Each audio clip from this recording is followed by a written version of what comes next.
Never mind, later. Oh. Hey, John.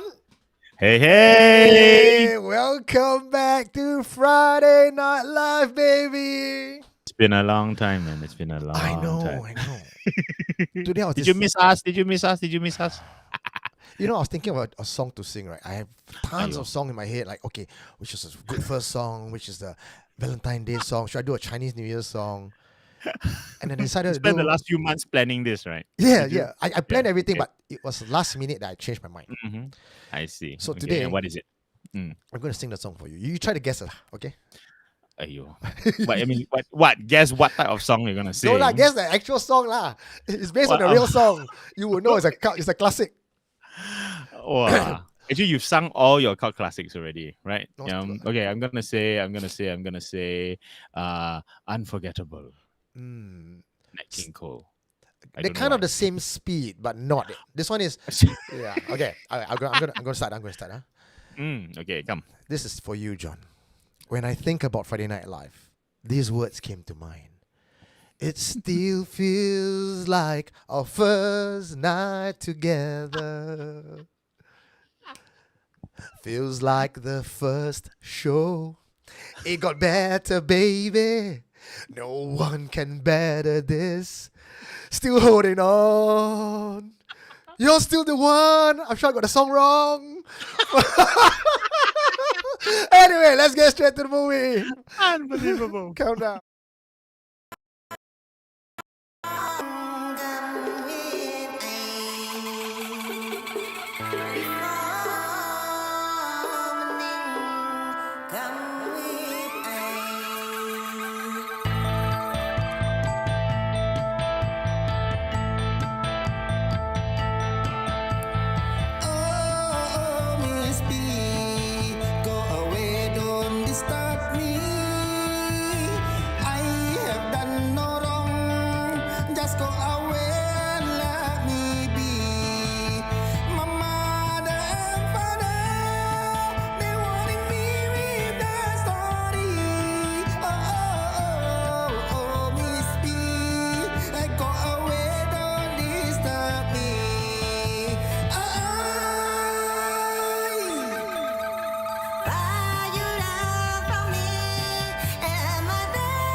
Is anyone here? What did you find?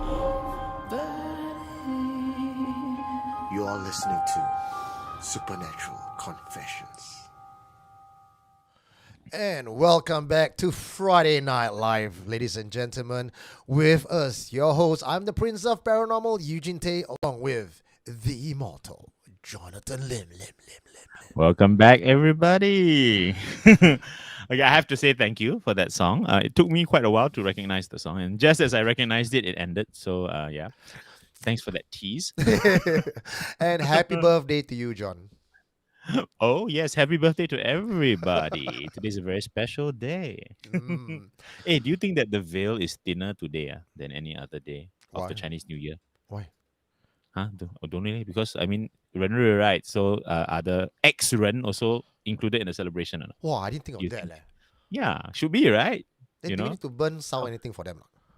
they are burning, right? They are burning. I wonder if part of that is to do with this. I don't. Anyone out there who knows a little bit more about Renru and its origins, please share because yeah, I'm Mm, curious to know. mm, Whether it's a bit big red day for them as well. yeah.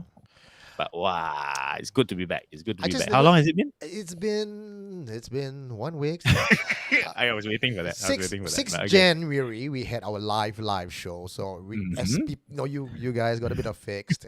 We love that session. Then we have 2 months, almost 2 months of break in December. Wow. So 3 months.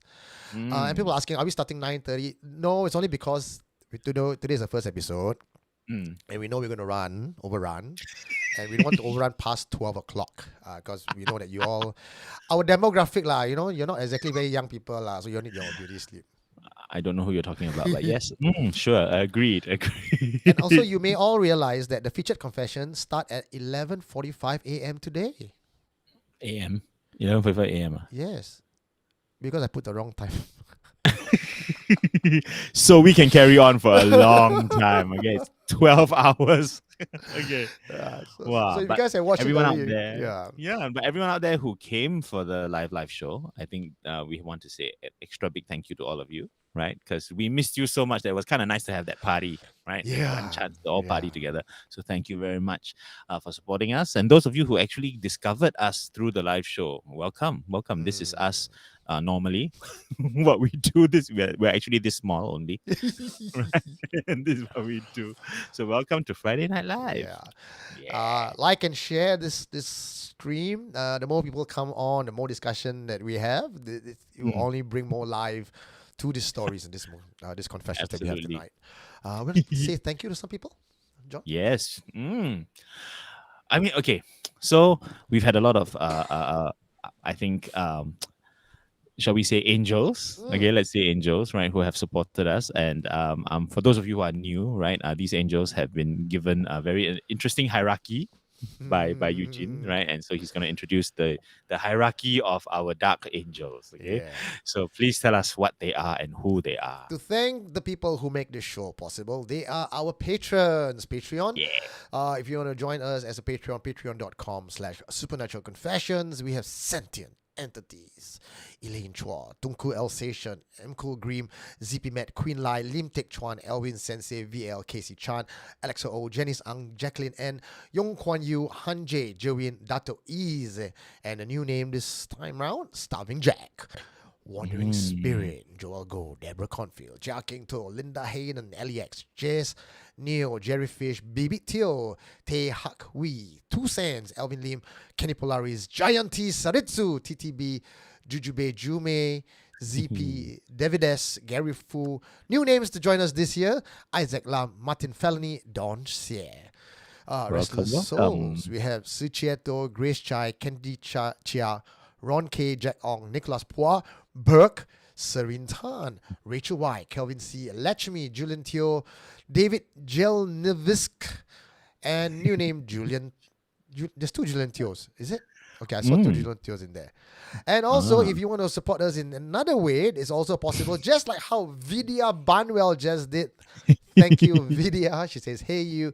And she popped in a That's cute. $2 donation. You can do so. There is a $ icon right at where the chat function is. And if you just Okay, want there it to, is. like at a TT bar, you just want to throw money at us, you can click it. Or if you want us to read your comments, and you can just click it as well, put in some money, and it will just pop up this bright box where John and I will definitely read your comment. Or if you have a burning question that you want to ask, or you've got the answer to some mystery that we're talking about, and you want to make sure we don't miss it, that's the best way to get through to us, because we are both blind as bats and trying to read like 100 things at the same time. I'm controlling this. I'm controlling this side. I'm reading things.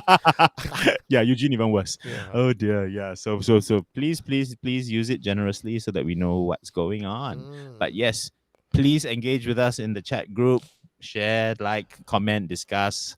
Yeah, because tonight is a very exciting topic. Yeah. Ooh, well chosen. L And is for the way you look at me.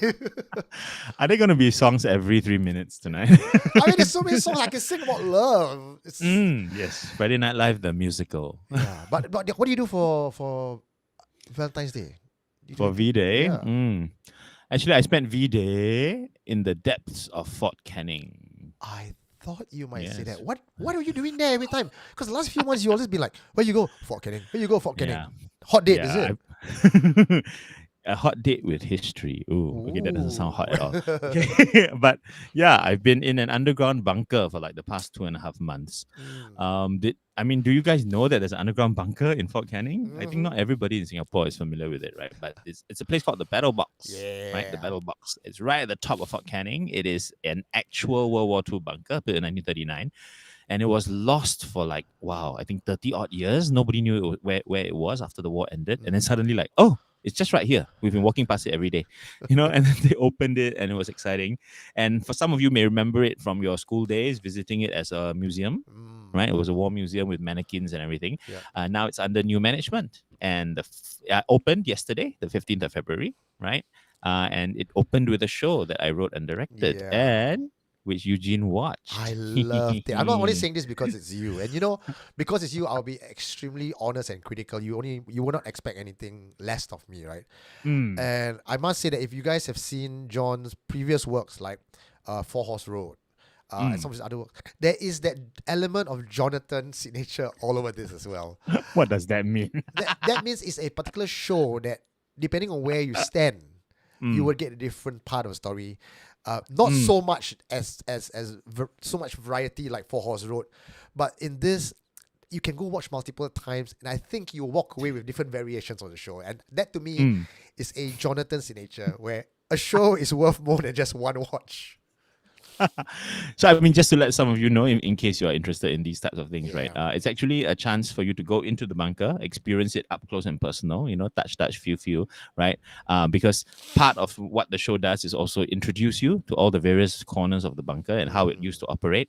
And we actually recreate the 12th of February 1942 and what happened that night or what might have happened that night. So it's a very intimate, up close show. The actors are right there in front of you, jostling with you in the corridors. Nice. So it's a really good way to experience history alive. No microphone. Everyone's just going to speak. It feels real.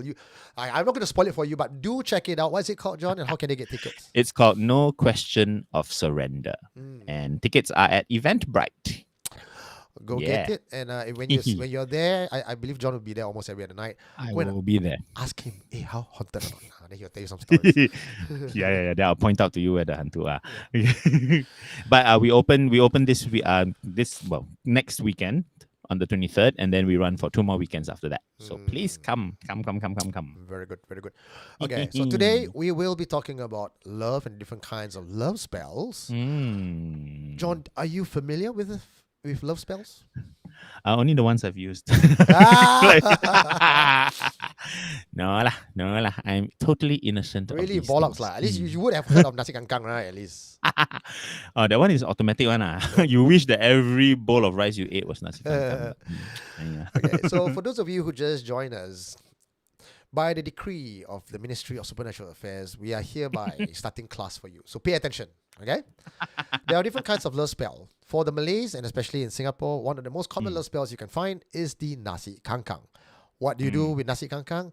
The girl basically spread her legs, squat over a pot of rice, steaming pot of rice, and allowed it, the condensation to happen, and then drip sweat into the rice.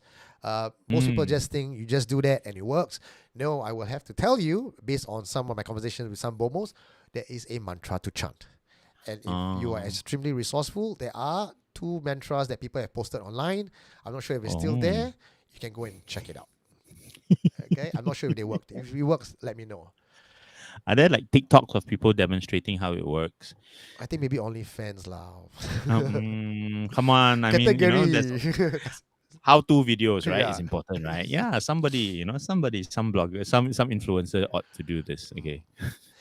But is that the most popular one, do you think, in Singapore? That is the most popular in Singapore by virtue that people always talk about it as a form of a joke. In fact, there were two maids stories in Singapore. One I think in Hong Kong, one in Singapore, where the maid who wanted a better life. So she thought by casting a nasi kangkang spell over her employer would make the employer listen to her and just make her life better overall. Like the employer will love her. So she got caught doing it and she got sent to I think prison or something, or she got fined and sent back. So obviously it didn't work lah.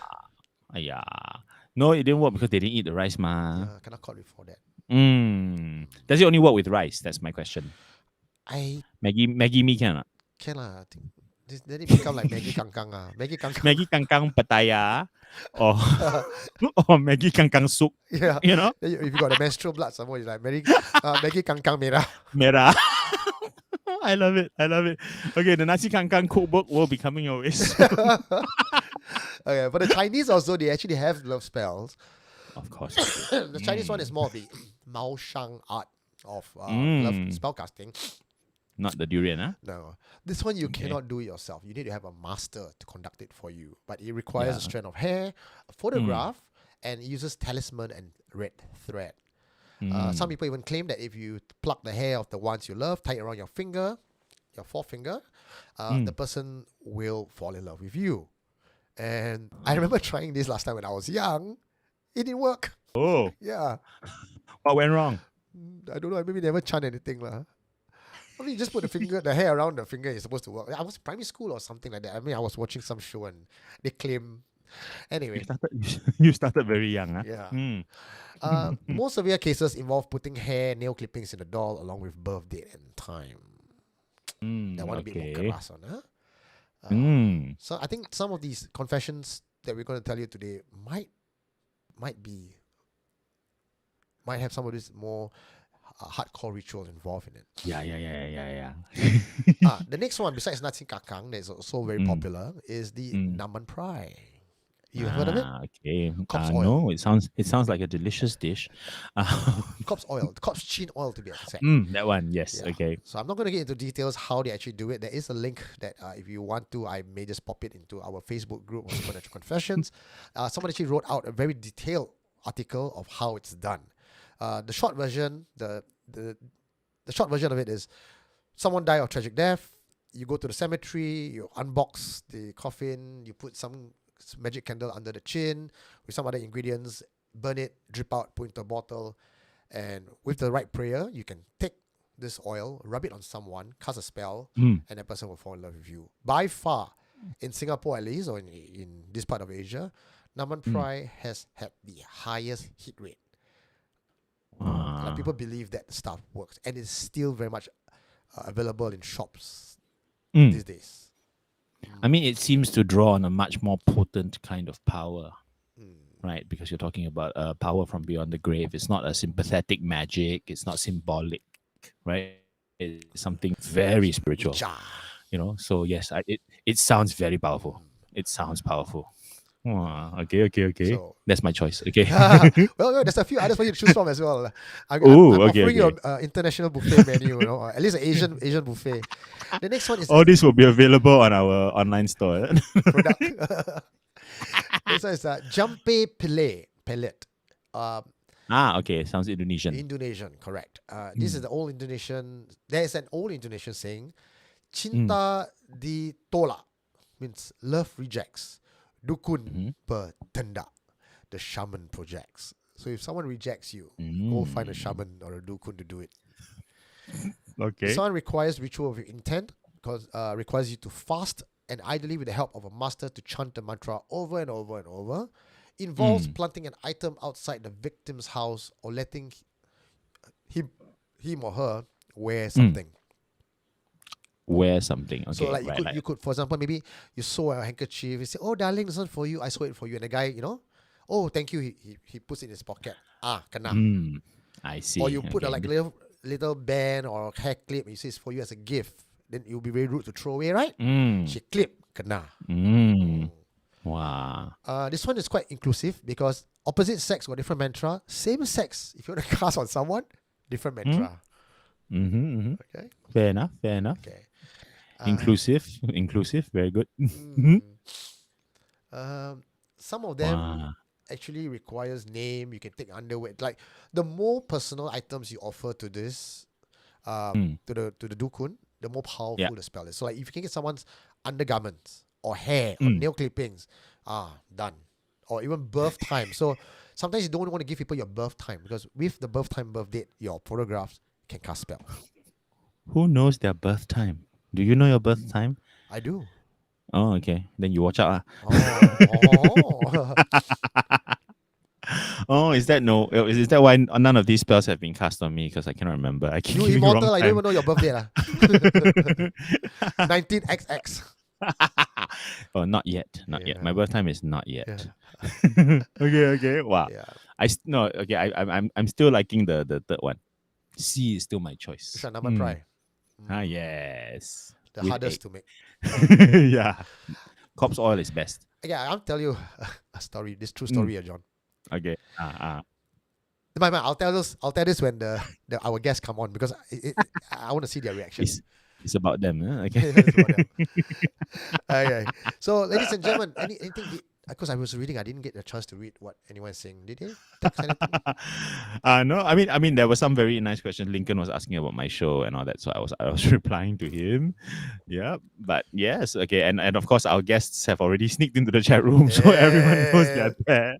Okay, now to bring in our guest for today, who will be reading and dissecting one confessionals. But before that, ladies and gentlemen, please put your hands together to welcome the podcasters of Ghost Maps, Kyle and Wayne, right here with us on Supernatural Confessions. What's up? And we are live already. Yay! At long last. Finally get to say that. Yeah. Oh, you have no idea how long he's been waiting to Yeah, I say was that. just waiting. Don't forget. I could see the look on his face the whole time we were waiting. He was like, God. Now he's ready to go already. Okay, bye. Wow. So I'm Hello, sure guys. many of you out there are fans of these two gentlemen, right? But for those of them who are not fans, would you like to introduce yourselves individually, please? Yes. Hi everyone. My name is Kyle. I am basically the Pao Ka Liao for HANTU and Ghost Maps. Yeah. The production, everything I do on. I don't want to make you sound bad, but like. Okay, from now on when we're doing introductions, I'm going first. Yeah. So you Just are to the get big. that out of it. No, but let's get it out of the way first. Yeah. Sure. Oh, we are both not the narrator. Okay. No. I just want to ask that. That was the first question I asked, right? Feeling like a noob, right? Yep. But okay. I am Wayne. I think probably like 65% of the time I'm mistaken for the narrator. Yes. I think You 35%. got a very nice voice, lah. Thank you. Yeah. You can tell who's going to be reading the confession later. Yeah, you have a very I know, right? ASMR kind of voice. Yeah. I have a whole different kind of text I'd like you to read tonight. But okay. Well, Well. look, if it's going to be off air, that's going to be a separate course altogether. Yes.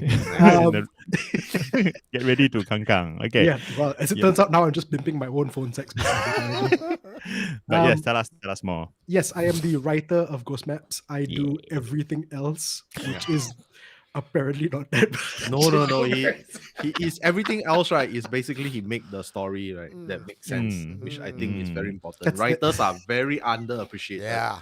You know, Yeah. and if you ever walked out of a cinema or for watching a horror film and you find that the story don't make sense, blame the writer. It's usually the writer's fault. They don't pay the writer enough.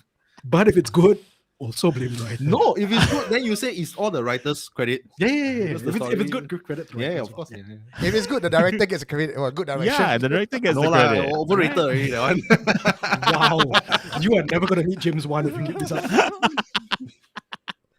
But yes, so put together, the two of us combined form Ghost Maps, like Yeah. Voltron, but for Yeah. horror. Yeah, for Voltron, but for horror. Like for horror. The t-shirt idea. Yeah, it's a t-shirt idea, right? Everyone Only is two saying, right, pieces. it's like such a crossover of the century, like what Shakaz has said. This crossover actually was a possibility. No, it was not possible. It was a potential 4 years ago when I met Yeah. Kyle and PayLah Lim, because the time Kyle still very hush, don't show his face to public on. Yeah. Right? He's not gonna let that go. Yeah. I mean, no, I remember he I think it was 2019, just before Mm. 2020, Mm. just before the pandemic Yeah. happened, he emailed us. Then he put the subject line must be the hantu. Straight away, I know, confirm supernatural confessions, because I was also listening to you guys back then. Yeah. Then I met him, and basically Eugene's like, hey, let's work together or something. And then at that point we were like, no lah, we don't want to show our face, because I mean, like, not say very handsome lah, but Hey, at the whoa, same- whoa, hey, I hey, say hey. me, I'm No, talking- yeah, that's what I'm arguing about. What the No, hell, no, man? You are a good-looking man. okay, but like, we a bit of background is like both Wayne and I, we work behind the scenes. He's a writer, and I'm a director, so we don't normally, come on onto camera. We're a bit shy lah. And we Still wanted are. to, do the whole like Russell Lee thing. Yeah, maybe nobody know us better. Then how now? What happened? What? No, bo pian lah. It's like sometimes, when you want to push your story, sometimes you got to put a face to it. And we don't want to put narrator's face onto it. Yeah. It will spoil the whole enigmatic thing for you. So we thought like maybe we put our shameless face lah. Then maybe people will be attracted, and I guess it worked. There we And go. Clearly, So we there are were- shameless. So there were some love spells in action behind the scenes as well, definitely, right? definitely. On all of oil, us. The oil, yeah. The digital Look, version I tried of to that wipe oil. my forehead. The oil. okay?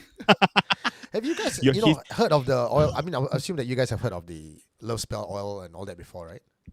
Heard, bought, used. Yeah. Really, Yeah. John? no. I'm just- You sound like you subscribe to some subscription service for love potions and everything. Every month, It's a mystery box every month. Right? Yeah, Like, that's why. What love spell this month? How about you? I only knew about nasi kangkang. I knew about the corpse oil thing, but I never knew what it was called. Yeah. Right. Yeah, Mm. I heard about that before. I mean the nasi kangkang and the Maosan Su, the Maosan magic lah, which is the Chinese thing, Yeah. and then the Naman Pra, right? That one is like is something that we grew up with. Lah. I like to believe. I mean, in secondary school we already heard about it, and it's also part of my culture in the sense where, because I'm half Thai, so that corpse oil thing is something that is constantly told to us. Like, you don't go piss off people in Thailand. You don't piss people off, because if you piss people off, they'll put black magic. Yeah, and it's very potent, direct from the source. I mean, in Singapore, I think it's quite hard lah to get corpse oil. Yeah. But in Thailand, not so hard lah. Yeah. Yeah, so yeah. So I tried something before. Wow. As part of my documentation and research. Sure, that's what call it that. Yeah. So this Thai Ajan that she said, you use this. I give you a talisman and I give you the Naman Prai. Use this, you chant this mantra. I pow, you go anywhere, right? You will get girls. Wow. So I said, wow, really? Okay, I tried. So I went, put on my best suit. I went to a bar. I sat down. I put the object in my pocket. I started chanting the mantra, and I looked around. Check out all the girls. For so long, no one came to me, Then this tall chick, wear a white blouse, rather see-through, short leather skirt, high heels, tall and leggy, walked right towards me, and she smiled. I said, fuck, here's my lucky day. And then she bent down and she says, can I get you a drink? I said, yeah, sure. Then she put the menu in front of me and said, I'll come back in a while. True story, by the way, guys. True story. Look, I'm sorry, but to have the full effect of the experimentation, you wore a nice suit and everything. You should have worn like singlet and flip flops. Oh, yeah, true, that true, would have true. made a difference. True. You need to test. Like you should wear smart for. Like army. Then you go club. You don't even bathe. If it works right, I tell you, that thing will start selling like hotcakes. I was gonna say, you want to test it. You put it on, then you go to the graveyard and see if you get all the girls. Oh, the different kind of girls. Like, All kind, bro. All kind. My God. I'm just okay. I want to ask though, because you're half Thai, right? What does the name actually mean? What does Naman Prai actually mean? Those three words. Is there I need literal to translation? I need to preface. My Thai is like really Wrong rabak half. one. Yeah, Wrong like half. I was raised Chinese, okay? Okay, But okay. the Thai side is still very it's instilled in me, just not the language. But I think it it's basically literal translation or like corpse oil or yeah. Oh, Naman Yeah. Prai is to do with Yeah, corpse oil. yeah. Okay, okay. Yeah. If there are any listeners out there who might know the language, please Yeah. clue us in. Yeah, please let us know. Yeah. Okay. That's just me being curious. I can I ask a question and open this up to the floor? Why do all of these love spells sound like food? Nasi kangkang, naman prai. Mao Shang. You got one that immediately reminds me of durian. Yeah, got fruit. Yeah. I mean, it's pretty logical to think of food and sex next to each other, right? Is this what people mean when they say dinner and a date? You eat Mao Shang. You rub the oil. you use the leftover dinner to make the date. Okay. No wonder birth rate dropping. Yeah, boy. I mean, for me, that's why nasi kangkang is it should be like a national dish, no national dish, but yes, okay, nasi, because it is exactly what we want, right? We want something yummy and we want something fulfilling, right? In every sense of the word. So to me, I think that is the perfect love spell. You know, You say corpse oil is probably corpse oil is probably the one that is most potent, but I think nasi kangkang is the one that fits our culture, our consciousness, our mentality, you know, everything that is it should become like a UNESCO cultural heritage. Nasi kangkang. I'll give to the world. You say this now, but like every dish that we claim as our own, That's Malaysia true. and Indonesia are gonna fight us on this. Yeah. Yep, you're gonna start a fight in the chat. I'm pretty sure there's Malaysian will say nasi kangkang belongs to them. Wow. Indonesia will say stuff from there. Then Singapore will go UNESCO it first. It's like bye. Then we walk fast. hey kangkang. Okay, we walk hey kangkang. Walk hey kangkang. We I teochew like- porridge kangkang. I like how that's probably gonna be the most controversial thing about this episode. Is Yeah. who claims nasi kangkang? It's gonna go viral because it Actually, started have a you war. guys tried the nasi kangkang prank before? What? So You have so, Tell so us, tell yeah, us. it's not like for real lah. Like so, I had a friend who like cooked something for me. Like Okay. then I eat lah, right? Mm. Then this female friend say, "Kau, what makes you think that I never nasi kangkang you?" I straight up I lost my appetite. I was like, it's like, wow, you bastards, yeah, you damn bastards. Is she hot It's at like, least? Not hot lah. it's not about that. It's like you just want to eat the food, right? It's like, oh, I cook for you, like I make a pretty good. I forgot what it was. They say, and what makes you think that? You straight away got that image, right? Then you're like, oh, I lost my appetite already. They said, no, like, I'm joking. I was like, what? It has this effect on you because you know like how it's supposed to be made, Yeah. right? It's a cultural thing. It's like, Yeah. oh, yeah. 来了，Jiu Chong 来了，Malaysia's nasi kangkang better. Okay. Because got sambal, is it? No, No. because What's the difference? Tell us, Jill. Okay, there's an 3.55 interesting question. cheaper. There's an interesting question from Shakatzi. Yeah. Hygiene issues aside, is there any consequence for nasi kangkang failing? Okay, good question. Ah. From what I understand Ah. from this ustad that I talked to who does nasi kangkang and love spell for people, it's a very mild spell. Okay. There was not going to be much backfire. Nothing much happened to you if it backfires. However, that being said, the beliefs do differ from people to people based on who you ask. Some people say that when you cast a spell and it backfire, you will end up turning ugly. Now, I don't know how true that is because the person I spoke to and my grandma I spoke to, I didn't get that version of the story where it has a side effect. Right. Yeah. But you asked your grandma about nasi kangkang. Last time when I was very young, because I think Oh, nasi okay. kangkang seems to be like, again, it's one of those early days thing like what Carl said just now, primary school, you hear all this kind of stuff, right? Yeah. So very curious. But I mean, yeah, The impression I get is that nasi kangkang is a very temporary thing. temporary. Right? It's the kind of it's just you kind of want it for a date. Right, just to make sure the date goes extremely well, right, or goes to the maximum possible potential, on a date. I don't think it's a relationship thing. I don't think it's a long-term obsession kind of thing, right? Okay. So based on all the things that I mentioned tonight, I would say nasi kangkang is very mild. Yeah. So if you want to hold on to them, you have to nasi kangkang every day, lah. that which means you're already cooking for the person every day, which probably you have a relationship or a close bond, And if you're going to be cooking for someone every day, I suppose, a relationship is bound to happen. You don't need to kangkang the person. Then it makes sense that maid was trying to do it just to make her employer be nicer. Yeah. Right. So so it's not about hypnotizing someone, or like gong tao someone. It's really just sort of improving, right? Improvements I for your would love life. say that the nasi kangkang Mm. would be as powerful as pheromones. Some people Ah. just have that, and then it makes other people look at them and go, "Ooh, you're a bit more suave." But it's not going to be like I turn my head and like, "Oh, love of my life." No lah, not going to happen that way lah. Because what I'm leaning us towards is the idea that for me there are two kinds of love potions. There are the love potions that are about devotion, loyalty, right? That you want to sort of possess part of their soul, right? That's obsession. And then there's the other one which is really about sex, right? And that is more short-lived. You just want to, possess them briefly, possess the body, right? So it's the sex potion versus the love potion. Nasi kangkang is very much to me a sex potion. Yeah. But the others that we've talked about are much more serious, and I think the ones that we'll be talking about tonight are definitely far beyond the nasi kangkang territory. Yeah.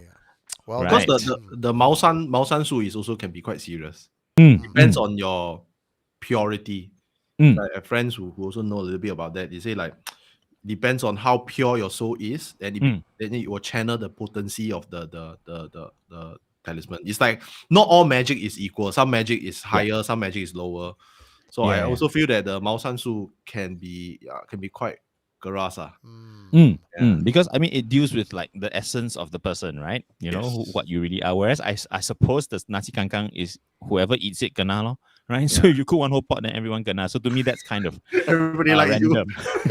Yeah, right. It's like, hey guys, next time you throw a party, man, wow. But I'm curious though. Like now I know it's like it's a thing that you can use menstrual blood, right? But like, can a guy do it? I mean, not with menstrual blood, like with the sweat. Can a guy do it? Can it be like a testicle like a guy sweat? version? Is it Yeah, ball sweat? Ball sweat. Or you have like a sweaty boxer, you squeeze into the rice, You don't even squat, you just squeeze. After a road march, right? You just. I was about to say, if that's the case, then NS men will be getting laid a whole lot more than they are now. Yeah. No, maybe you just want your whole platoon to like you, then you start serving everyone. Hey, bro, you want to eat No, rice? bro. Let me eat rice. You go to the jerry can and you squeeze your underwear inside. I'm quite sure you have to get the potency right, because if you go a bit too far, then suddenly got love triangle in your platoon. Wow. Don't do it during the 2 weeks lah. Do it after the regular campaign. When you can run away, right? My God. Anyone out there who has had personal experiences please with let us nasi know. kangkang and the various other potions, please let us know. Obviously, you can see all four of us are full of questions, very important questions. So if you can very illuminate serious us, questions. please do it. Especially any guys who have tried it. Let us know how it worked. Yeah. You're so Wait, exciting. Okay. When you say any guys who have tried it, do you mean tried nasi kangkang Or try doing Either way. Yeah. Either way. Either way. Okay. Either way. Cooked or consumed. Oh no! I just thought of someone who does nasi kangkang and then eats it himself. I believe that's called the narcissist. Yeah, because Narcissist self-love is kangkang. important. Self-love is important. Me time. Right. I don't need my ball sweat to help me love myself. It's okay. Okay, let's get on to the confession. That sounds like a good moment. Cannot complain by WSA. I definitely did not expect the live show to talk about crotch rice for past 20 minutes. Hey, you knew what you were getting into, man. Educational, okay, You're guys. setting the tone for the season. Yeah. Okay, this is now a good time to insert an ad into YouTube. And when we come back, Kyle and Wayne will be narrating the very first confession for tonight called One for One. Okay, are you guys ready? Kyle, Wayne? And take it away. All right. Hang on, I'm gonna put my narrator voice on, even though I'm not the narrator. You try. I'll try. I was about to go ghost maps, and I was like, no, right, wrong episode. One for One, a confession by the First Wives Club. R was a good-looking playboy with no lack of suitors. Wealthy, handsome, speaks well. Can't blame R for sleeping around because really, and I'm quoting here, pussy was pretty much free flow for him. Classy guy. He once proclaimed loudly that if the girls he slept with hadn't gone for abortion, he would likely have fathered more than 100 children. Calm down, Genghis Khan. On a modest estimate. Seriously, calm down, Genghis Khan. Unfortunately for him, his Playboy streak ended when he got a girl named T pregnant. T was in her mid-20s, 6 to 7 years younger than R, and a foreign exchange student who came from a well-to-do Indonesian family. And decent. Decent in the sense that she probably only had 1 or 2 other boyfriends prior. Not the clubbing sort. Dressed modestly. Totally R's type. This R guy does not sound fun. R had once declared proudly at a house party, right as he was walking out of the bedroom where he just had sex with one of the girls he met that evening, that he takes good girls and turns them bad, so that other guys won't want them, or, again, and I quote, slurp up his sloppy seconds. Those were the exact words. And now I'm reading from the confession itself, but I also agree. Yeah, R's that sort of douchebag. This is my own input. I think R is every sort of douchebag. R would not be T's type of ideal partner, but R can be very persuasive. He cleaned himself up, stopped his decadent ways, and spent a lot of time with T. Most of us who heard the news thought he probably toned down, and even though we were secretly jealous, we were also happy for him. T and R got together officially 3 months after they first met. That was in March 2012. But by the 5th month, he pretty much did a 180 turn and went back to his old ways. None of us heard what happened to T after that, but we knew she didn't complete her studies and left for home before the end of the year.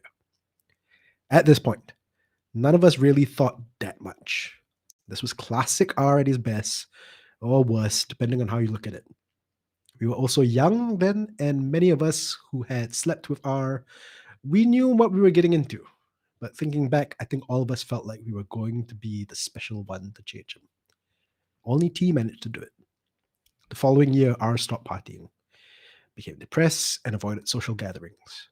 When eventually he emerged from hiding almost 6 months later, no one could recognize him. R had a series of bad luck, and he spiraled into depression. He was in a drink driving accident, though he was lucky to get out unscathed. His Mercedes was totaled, and he lost his driving license. Something about the trauma or the painkillers affected his erection. Sorry, couldn't help but laugh. This was a testimony given by his last known girlfriend, who was in the group chat that I was. He lost a lot of money in his various investments and couldn't pay back the overdraft, but at the same time was too proud to ask anyone for help. At that time, his health started going downhill too. It started with back pain because of the accident, but it soon spread to other parts of the body. Soon, R just left the scene altogether, turned his social media accounts private, and left all the common chat groups. When I first heard the news, I felt bad for him, but it didn't sound like anything that R couldn't shrug off. I felt it was probably just a phase. It was only after I saw R at Dhoby Ghaut a couple of years later that I realized how bad it was. He looked absolutely nothing like how I remembered him to be. He pretty much let himself go, though he was only in his late 30s. He looked like a person twice his age. We spoke briefly, but I can tell he was embarrassed and wanted to depart quickly, which made me even more inquisitive. He answered all my questions, at first politely, and near the end he was curt and impatient. I requested for a selfie with him, but he declined. But too bad, I had my phone out already and managed to snap a shot just as he was turning away. The photo came out blurry, but still there were enough details in the picture to recognize it was him. I texted the group chat. It had been quite dormant for a number of years now. I posted a photo and asked, "Recognize him?" Suddenly the group chat came to life. There were others who had bumped into him before, but couldn't be sure if it was R. Let's just say if you were away from your phone for just 5 minutes a day, you would have a few hundred unread messages. Lots of tea was spilled that weekend. So this was what I learned. Someone who had kept in contact with T told us that she left for home because she became pregnant with R's child. Not wanting to abort it and not having a relationship either, she went back to her parents' place and became a recluse. The next part cannot be validated. Some said the baby came out stillborn, some said T murdered the baby due to postnatal. Either way, there was a dead baby. T's family apparently knows people in the occult scene and has a family dukun on payroll. The order from T's father was to seek heavenly justice. An eye for an eye, nothing more, nothing less. These were the exact words. The deceased child was used in a ritual to exact justice from R. For every year that the child was denied life, R had to pay for one with one of his own. You do the math. In short, R was slowly dying year on year. We didn't know if R went to seek any help or if he's even aware. But from the looks of it, the curse is obviously working. Some of the people in the group with the third eye said they can see a child spirit sitting on R's shoulder, hugging his head like a koala. None of us knows if R is still alive. No one has heard or seen of him since. Yo, That's creepy. that is creepy. Yeah, creepy koala. And it's my favorite kind of ghost story where, you know, Yeah. the asshole gets what coming to him. Mm. Love that kind of ghost stories. Love that shit. He got way too excited at the end. Oh yeah. No. When he lost his erection, I was like, yep, all right, comic justice, baby. So what do you think? What do you think was going on? What are your takes on this? I think it's quite realistic lah, in a sense whereby it's not like the usual horror story where it's instant. This is over the years, like 10 years, 15 years, maybe, that kind of karmic justice. But you can't even really call it karma, like, because it could be induced, right? It could be induced. But it also could be the karmic cycle, because I know of people, I mean, despite beliefs aside, I think I know of people who has like done abortion before, and their luck is damn bad after that. Like, it's just damn bad. And a lot of people, they also say never ever do it if you don't have an ultimate sin. It's right next to killing someone. So I don't know, like, I think it could be that, or it could be like straight out curse, or it could be the child spirit. So you're saying, there's three options. Three options. Yeah. Three options. Yeah. So the karma from the natural sort of accumulation of bad karma, lah, right? Yeah, Abortion by abortion, right? If really it's in the hundreds, then there's a lot of karma owing. T does not have to contribute anything, right? That's just that. On the other hand, how much, or maybe it's a combination, right? Of karma plus a little bit of an extra push from T, from her family's dukun, right? What was the third option? Third option is the straight up the child spirit going on. Right. Because there's the link, right? Yeah. Yes. And yet, is it only the one child, or are there like 100 koalas on his shoulder? You could be like multiple, or it could be, in fact, fourth option, it could be another woman who set a curse on him. It could be that. Yeah. True. Yeah. True. The timing will happen to be during T's time, but it could have been something from back then, right? Because he's such a douchebag, right? Then curses is quite. Is this in Singapore? I just want to ask. Dhoby Ghaut, so yeah. Dhoby Ghaut lah. Can I just say I really hope that this was not supernatural at all. Because, like, him being cursed is one thing. I hope this douchebag's life just turned to shit. In and of itself. Didn't need any curses. Right. He sounds like a horrible person. I like to believe it's just some sense of justice from the universe. Do you mean in the sense that he one day just woke up and realized what a douchebag he was, and self-loathing? I think in a weird way, it's also like what Kyle said, but like in terms of it not being a curse or not being anything more supernatural than, say, karma. The natural balance of the natural balance of things where you know how those douchebags in like secondary school, and then they're the kinds that peaked in secondary school, and then for the rest of their lives they're just this sad, empty shell of a man.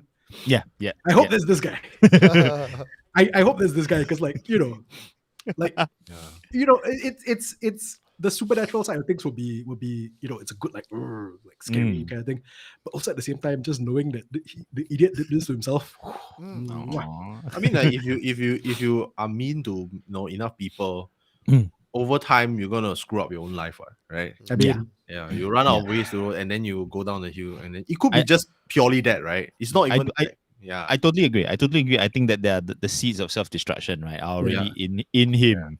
And maybe T was a trigger. One of those girls must have shown him a picture of himself and what he really was, and then he just could not deal with that shit. You know? So he And found out he was actually ugly, and not the good-looking guy he thought he was. the susuk wore off suddenly. Not even so. He just never looked in the mirror. He's like, oh, I have no right to be this charming. Eugene, what do you think? What do you think? Since Wow. it's your story, no, I mean, story Okay. of my life. Okay, yeah. What do you think? You know, I think the story itself, Mm.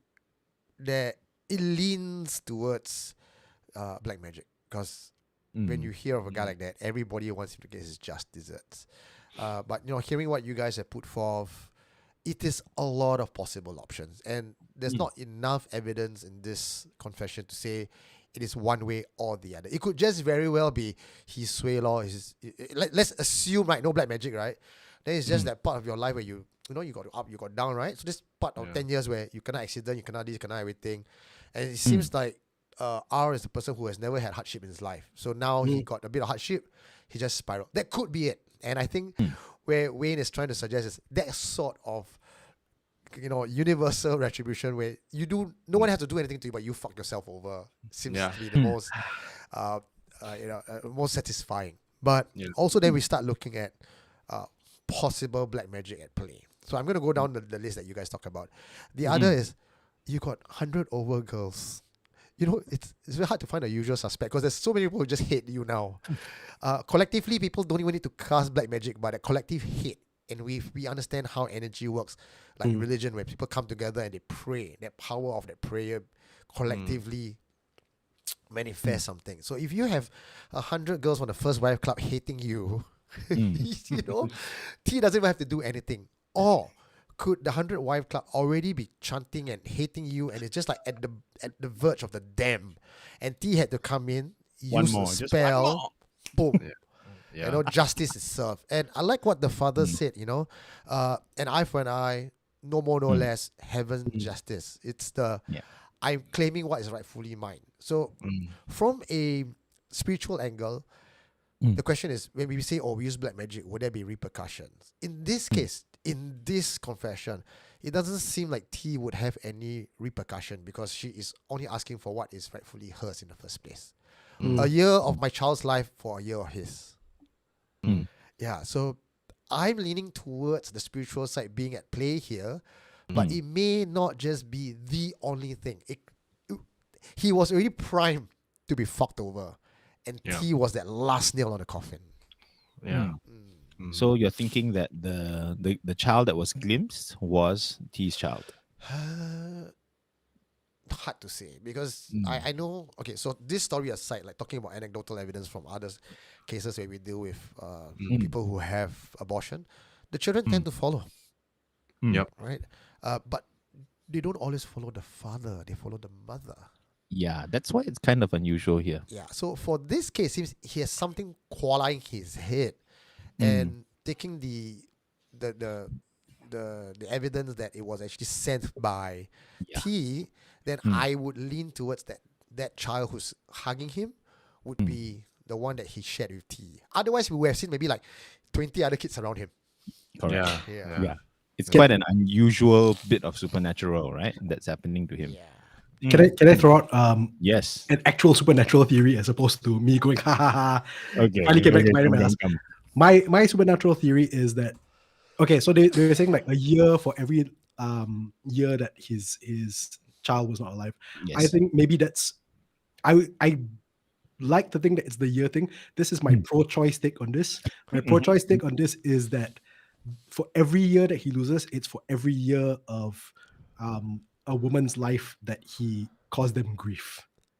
Grief. Because he's had so many shitty, he's been so shitty to so many women, that amounts to literally a lifetime of grief for him. Okay. I just want to play devil's advocate, right? I have no love for this guy, but I just has a line here that jumped out at me, right? He says that the girls in the group knew what they were getting themselves into. And many of them went in with their eyes open, hoping to change him. So it's not as if he, based on just that line alone, some of the girls that he dated were also throwing themselves at him lah. You know, he had pussy served on a silver platter, so he's like, okay, I'm taking it law. It's not like he go and rape or cheat someone, but with T, I suppose, that girl was decent and she didn't want him, but he pursued, slept with her, and then left because sloppy seconds. He just wanted to ruin a good girl. Yeah. Also, can I just say I hate the term sloppy seconds. Yeah. Yeah, it is. It's like it's up there with the word moist, where every time I hear it, I'm just like, ugh. Yeah, I don't know. I feel like, you know, even going in with your eyes open for something like this, you know, my stance is it doesn't take away like any woman going in with the eyes open, that still doesn't justify the dude being a douchebag. Either way, I love how we're all in agreement that he got what he deserved. Yes. I mean, it's the intention, right? The intention is he wants to lay claim, and he wants. Yeah. He's just like I mean, by having that thought, like sloppy seconds, then the intention is already wrong. The energy is wrong. Yeah. Maybe he's already incurring bad karma by then, or like negative energy. I mean, the So- way he views life as a game and people as, you know, pieces that he can play with. I mean, you know, this is not a person who should end up well. So it's very satisfying, right? When you get Can I also say this, aside from the whole the asshole gets what he deserves aspect of this, the other thing I really like about the story is that even though like some people say they saw a child hangover, it's never confirmed that it's a supernatural thing. Like nobody can actually outright say, oh, it's a supernatural thing. It's all hearsay and everything. I love those kind of photo unless you stories. can photo lah. Yeah lah, unless you can like a photo. But other than that, it's always like, is it or isn't it? I love Yeah, those you kind never of know. stories. You don't know, right? especially, I mean, you get a photo and it could have been that, you know, he accidentally killed the koala. And it could be anything. You know, Right. as if he wasn't enough of an asshole. On his last Australian Koala trip. bear. Yeah, it's like one of those harmless animal. Wow, bastards! Yeah, this guy. To be fair, from what I hear, some koalas can be assholes also lah. He's Not like as bad the as this guy lah, Not but, to humans. Not to Yeah. still. You must see whether there's the smell of eucalyptus or not. It's not Frenchie Paddy. For him, it's eucalyptus. Hantu koala, okay? Hantu koala. Hantu koala. From Kuala Lumpur. Ah. Okay. You know, Malaysia can claim that. Malaysia can claim that. Claim. Take. I spoke to one spiritual master. Right? He says that for every year, like say if one for every abortion, right? Again, I don't know, right? This guy, he's a friend of mine, and I told him I'm doing this story this week, and I said, do you have anything for us, right? He says, the exchange rate, every abortion Exchange rate, right? is 3 years of bad luck Per abortion. per abortion. So he got almost 100 abortion, right? The guy is. He did not have to do anything lah. He's quite fucked already lah. You know, just based But on, okay. yeah.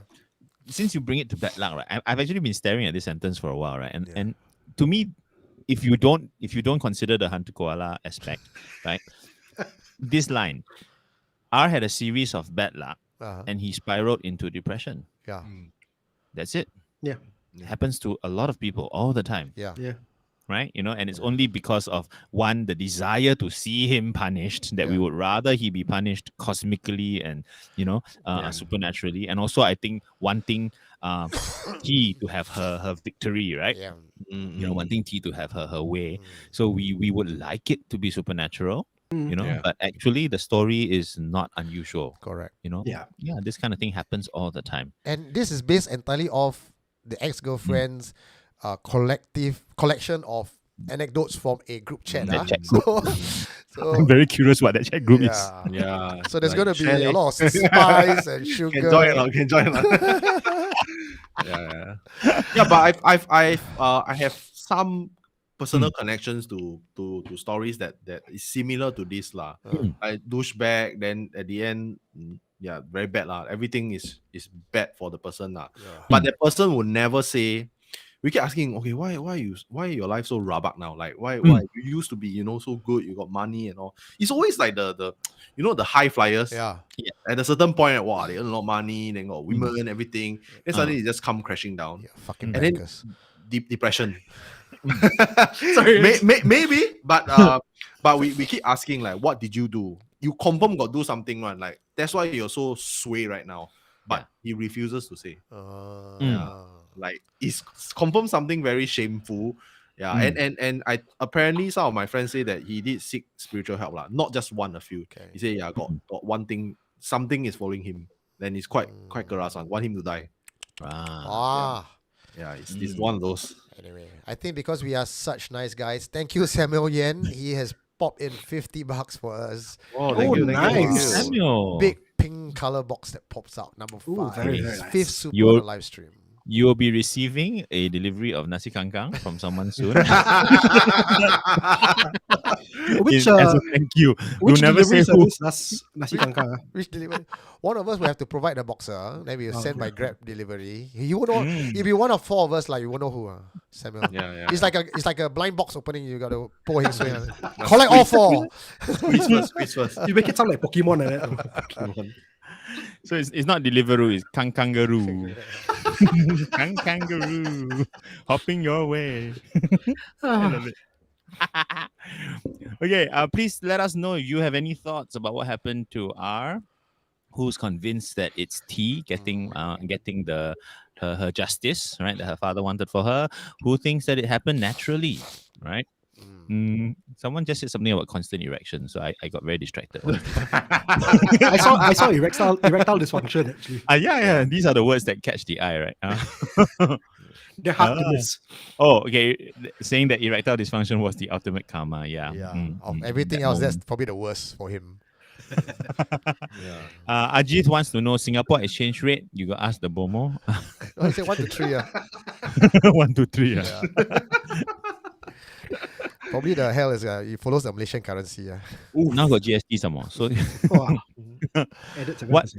Grace is saying what goes up must. Okay, we're still talking about erectile dysfunction here. What goes- Of course. Yeah. Anyway, okay. So Everybody's favorite anything part. else that we have for this particular confession? You want to guess? Any last words? Anything you want to add? Just don't be a mean person lah. Like I you know, like as someone who does like horror and supernatural content, right? I always have the belief that you don't need to be religious to be protected. I think you just need to be a good person. Like just don't be an asshole. Like don't be mean. Don't be evil. And I think you will be protected. Even the spirits like, okay, this guy nice guy lah. Like just give chance lah. Like yeah. I think that is the key to not getting haunted or getting like sway lah. You don't need cursed. anything else. Yeah, really. Could it be that's why old people always like to say, you didn't do anything wrong, you don't have to be scared. Exactly. And it's also the power projection, right? Like going to a haunted place, it's like, hey, I'm a good person. Like I just passed by this place. You're not supposed to haunt me. I didn't do anything to you. You're not supposed to haunt me. And then you got this, aura. So I feel like that's important. Okay. I think that's true. That's very true. And the word aura actually is a very useful key, right? It's like everyone can read the code, right, of what kind of person you are. Yeah. Human or spirit, everyone can tell lah. So yeah, try not to be that kind of person. Okay, I like that. I like that moral.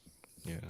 I just like to add that we've seen enough supernatural entities who are women that have been wronged and are seeking revenge. At this point in time, quite frankly, if you didn't see this coming, well, you should have been a better person. You should have learned from those lessons. Always enjoy a good horror story. It's got great lessons around it. Yeah.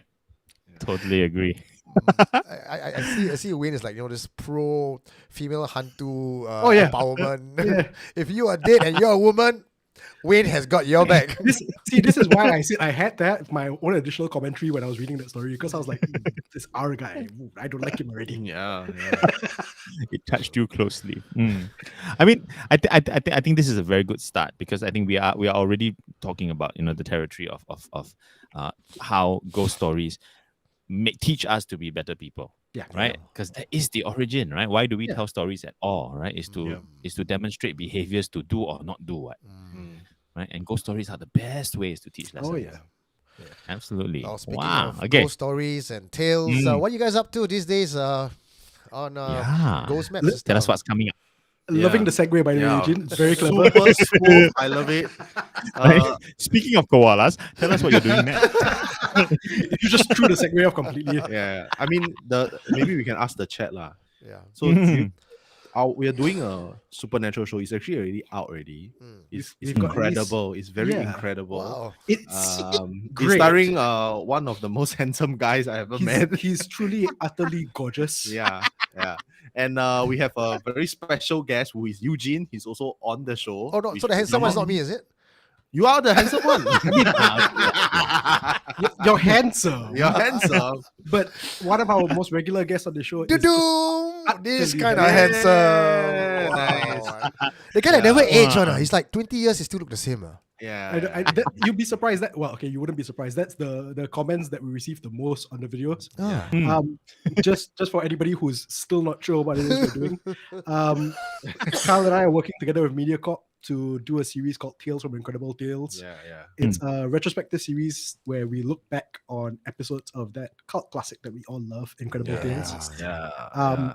And in I think probably the majority of episodes, one of our special guests is of course Art, the host from Incredible Tales. He's the host from Incredible Tales, and you brought him back as a guest. Oh, this is so meta. It's like, like an Inception. Yeah. I mean, it wasn't easy, but we knew Art back then. He was also on our show on there, and actually, there's chance. It's really really need to thank the community in Singapore, the horror community. You guys made it happen because we somehow knew of someone who knows Art. Yep, who watches our content, and Art also watches our content, and then we got him on the show. Nice. And then MediaCorp saw it's like, hey, y'all want to do Incredible Tales or not? Like let's bring everybody in and then bring me back, and then the show just happened. I see. So Wayne and I are co-hosts, and actually Eugene is of course one of our special guests. Yeah, it was really fun. I don't want to spoil it for you, but Eugene may have or may not have worked on Incredible Tales before. Even before SC. I just gonna put it there. I'm sure some of you know it, but like when his episode come out, then you will know. Yeah. I bet you there's at least one person who's a fan of SC right now who's going to go through every episode of Incredible Tales looking for Eugene. I think they have it downloaded their hard drive already. Yeah, I think. Yeah. The clue I can give you is it does not look like the guy that you see on camera. Okay lah, can tell lah. The molar is probably the molar. No lah. I think the skin still. Wow, your skin still quite toy. Like like still got the. Still got the texture. Which is a clear sign. Yeah. I mean, I was So I think one thing that I would like to share with everyone is that because of the support that we got for the show, including you guys like thank you so much. We actually got renewed for half a season. So even before season 1 is over, we got renewed for a few more episodes, and we are getting someone with a very famous photo in MediaCorp. Can you guess? Very famous one. The photo went viral. The headless one lah, that girl lah. Yes, we're getting Violet Verning, the DJ, on our show to talk about that photo. You know, like the weird thing is that I when I downloaded that photo, I got the chills. Like I really got the chills. I was like, wow. What do you think about that? I better go and find a photo now and just show everyone. Yeah. See, this is how clueless I am. When he showed me the photo, I was like, I don't see anything wrong. What? Then he had to point it out to me. I was like, all right. I thought you saw the photo. I thought you saw something now, but like I feel like I think the photo really captured something. It was remarkably clear, very vivid, and totally unexpected because it was not a creepy photo. No, it was not a photo with shadows in it, and it's such a normal looking photo that you don't think there's anything wrong. And then it just blows your mind when you see it, Jesus. There it is. Oh my God. Oh, see, the producer so fast can just pull this out like that. Yeah, very well done. This is ancient China clothing, I'm pretty sure. The headless thing is creepy. I mean, I've been to MediaCorp. The old one before. So the place give me the really creepy vibe. It's like I would say it's almost on par with Old Changi Hospital. Wow. It's just that Old Changi Hospital is vacant for so long, but like the vibes that I get, Caldecott Broadcast Center. And you can see there's another person. Yes, the head at the glass thing there, right? I think there's another one. It's two, bro. Two spirits there. I think my personal theory there were two. Or is it that the door closed too fast and left the head inside? Maybe even so. How hits work. Maybe. So definitely going to talk to her about that, which is quite interesting. Very exciting. Okay. Where can we find the shows? It's available on all podcast platforms, Spotify, Apple Podcasts. Just search Tales from Incredible Tales. YouTube, if not, you want to watch video, Me Watch YouTube channel is there every Thursday. Nice. And also me watch the app itself. You can watch it. Me listen as well. Yeah, me listen as well. Me Yeah, listen yeah, as well. yeah. Yeah. Mm. A But lot watch of- the visual one now, because you can see the kaka at the back Yeah. behind Wayne. Then he's always freaked out by it. No. I specifically do not turn around when I see the kaka. Then you, There- except except in all the behind the scenes photos where I'm taking a Is this photo. right? There's right beside the most chicken shit one in the room. You all are I know. sabo him, you know. Raihan Raihan is building his his confidence. It's building my ability not to turn around. Raihan, our co-host, who's excellent by the way, Raihan keeps looking over at it, and I'm like, I'm trying not to make eye contact with Raihan, but every once in a while he'll turn around and you can see the look in his eyes going, oh. I like the set, the color and everything is beautiful. Yeah. Oh yeah, it's the team gorgeous, is like okay. super well done. Yeah, we had excellent production team. But I want to Nice. ask you this. I didn't get the chance to ask you this, Eugene. Ah. When you were on the set, right? What was the feel? As in, is it haunted or is Yeah, it, like the feels like you got feels like you tell me the feels. no? Leh, I Did didn't. Kakak speak to you I or didn't. anything? I didn't feel that there was anything malicious in the room. But you know, like I always say, every time you talk about ghost story, you set up the place, you put out all these figurines, you tend to attract them, lah. But I didn't feel anything was of like a red alert stage where we need to act on it. Yeah. Do you feel anything moving behind you? No. No. Y'all I think pray, it's right? okay. Y'all got pray one, right? Yeah, Yeah lah. got have to follow the rules lah. Yes. Like I mean, it also doesn't help that Art has the third The third eye. eye. Yeah. Yeah. So I sit right next to him, so I always look at his eye line. Oh, same. Sometimes the eye line right move above you or beyond you, then you know already. You're like, walao eh. Honestly, I like if his eyeline moves and everything, right? I just go to the what I think is the safer option. I'm boring him. I'd much rather be boring Art than him like seeing something behind me. But Art is such a Oh sweet my God, guy. he's so sweet. He never say anything. I think he's that kind of guy. Even if he see a spirit right behind you, he will not say. He just keep quiet. He just He's- smile. Like okay, just the general impression that you get from Art as a person from TV. He seems like a really nice guy, right? It's not only 100% true, but it's probably 150% true. He's the sweetest guy. Yeah. He's a bit of that whole Keanu Reeves vibe when he gives. Good I see that. Yes. Everybody If keeps saying that he doesn't itch. If anyone is like Keanu Reeves, it's got to be Art. It's the most common comment that we'll get on the YouTube videos. Art, how does he still look the same? Art, why Waves he in the never blood eat of virgin babies, lah. That's why. Oh he yeah, does. probably. that's the running theory by a lot of people. Thank you, Raven. It says hi and happy birthday, everyone, for the blessing. Thank you. Anyway, Wayne and Kyle, thank you so much for being with us here today. Thank This you is for our having very us. first episode for 2024, and So fun. yeah, and I think our audience kind of know that the Singapore. The supernatural community is just so tight. Like it's so much full of love and support, and they love to see us doing this. So Yeah. I would never say no. The door's always open to Supernatural Confessions. Guys, come back anytime. Same. You know. Likewise, man. Next time we can have Jonathan on Dead Air also. Yeah. And Dead Air is a bit more, not as well polished as yours. We just talk for Okay. 2-3 hours straight, pump some alcohol in your system, then just Sounds tell ghost good. stories. Sounds damn Yeah. good. And this is why I plug in for Dead Air as well. If you guys go check out Dead Air, I put the link on my Facebook, and I will share the link again later on. Yeah. I was actually featured this week, so you're gonna hear me talk Yeah, about yeah. behind the scenes stuff about what I do Oh in my Supernatural God. Confessions. 2 hours Yeah. worth of it. Go and check out Dead Air. Yeah. Amazing. Alrighty, boys. Thank you so Thank much. you so much. Thank Really, you. thank Thanks, you. everyone. guys. Yeah. What a wonderful way to start the season, man. Ooh, all right. Oh, Stick around. Yay. John, how was Wow. that, man? Exciting. Oh. Even I was so excited. Like when you first sort of said, okay, what we're gonna do with the first episode, I'm like, what? Fanboy moment. Act cool in front of them, but Yeah, seriously, fanboy moment. Yeah, I so- just listened to every single episode that you guys put out.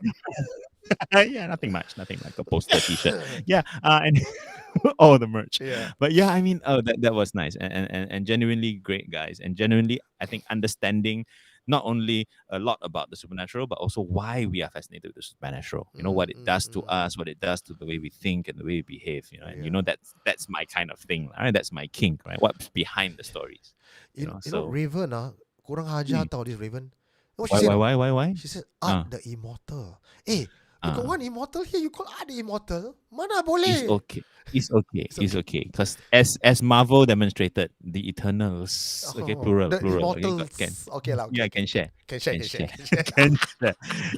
Actually, again, so that reminds. Okay, the reason why art also is immortal with me is because we actually did do a project together Ah, years ago. We shot an entire sitcom together, but what was the whole world never saw it because it was never aired. what Okay, happened?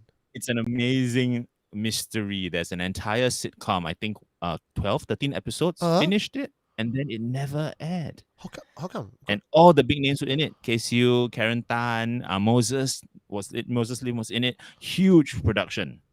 Nobody ever saw it. Jang, jang, Oh, jang. wait, you're not gonna tell us, lah? I've been asking, like, what is it? What is it? I don't know. Oh, None of us knew. None of Okay, us knew why okay, it just okay, never okay. happened. You know? So we all share a mystery. okay. All right. Yeah, but anyway. Whew. Okay, now it's time Wow, for welcome back. one small advertisement, guys.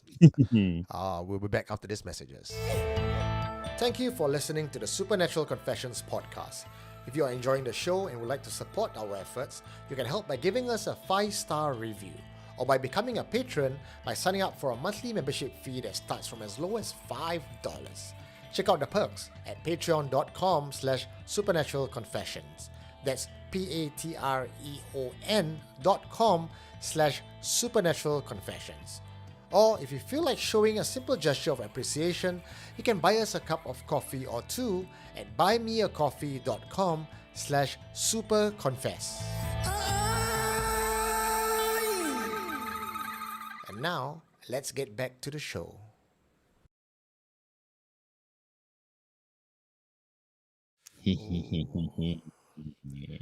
I look at the comments and it's so heartwarming. Everyone's saying, thank you, we are HANTU, good night. Yeah. Yeah. Oh no, wait. Grace said something that's not heartwarming. What did she say? See a moving shadow in John's room. Don't like that, leh. Don't like that, Jang, leh. jang, jang. Yeah, folks. If you see something in my room moving, don't say. Okay? Mm, Otherwise, the broadcast will have to end now. yeah. While I run around in the void deck for a while. But yeah, no, that's probably my cat. Okay, so coming back to love potions, right? So the first story is a great story, and it was great to dissect it, in a quartet like that, right? But not entirely a love potion, right? It is a love story gone wrong. Well, not even a love story, a relationship gone wrong, and then the revenge that comes after, right? But I think the next confession takes us into love territory. Okay, so next one I do, or you do? I do, Yeah, lah. you do lah. You do lah. I do. Okay. Yeah, with your sexy voice. I gotta give Wayne a run for his DJ voice, huh? Okay, let me set this up. Oh, the X. Mm. Okay. Let's go.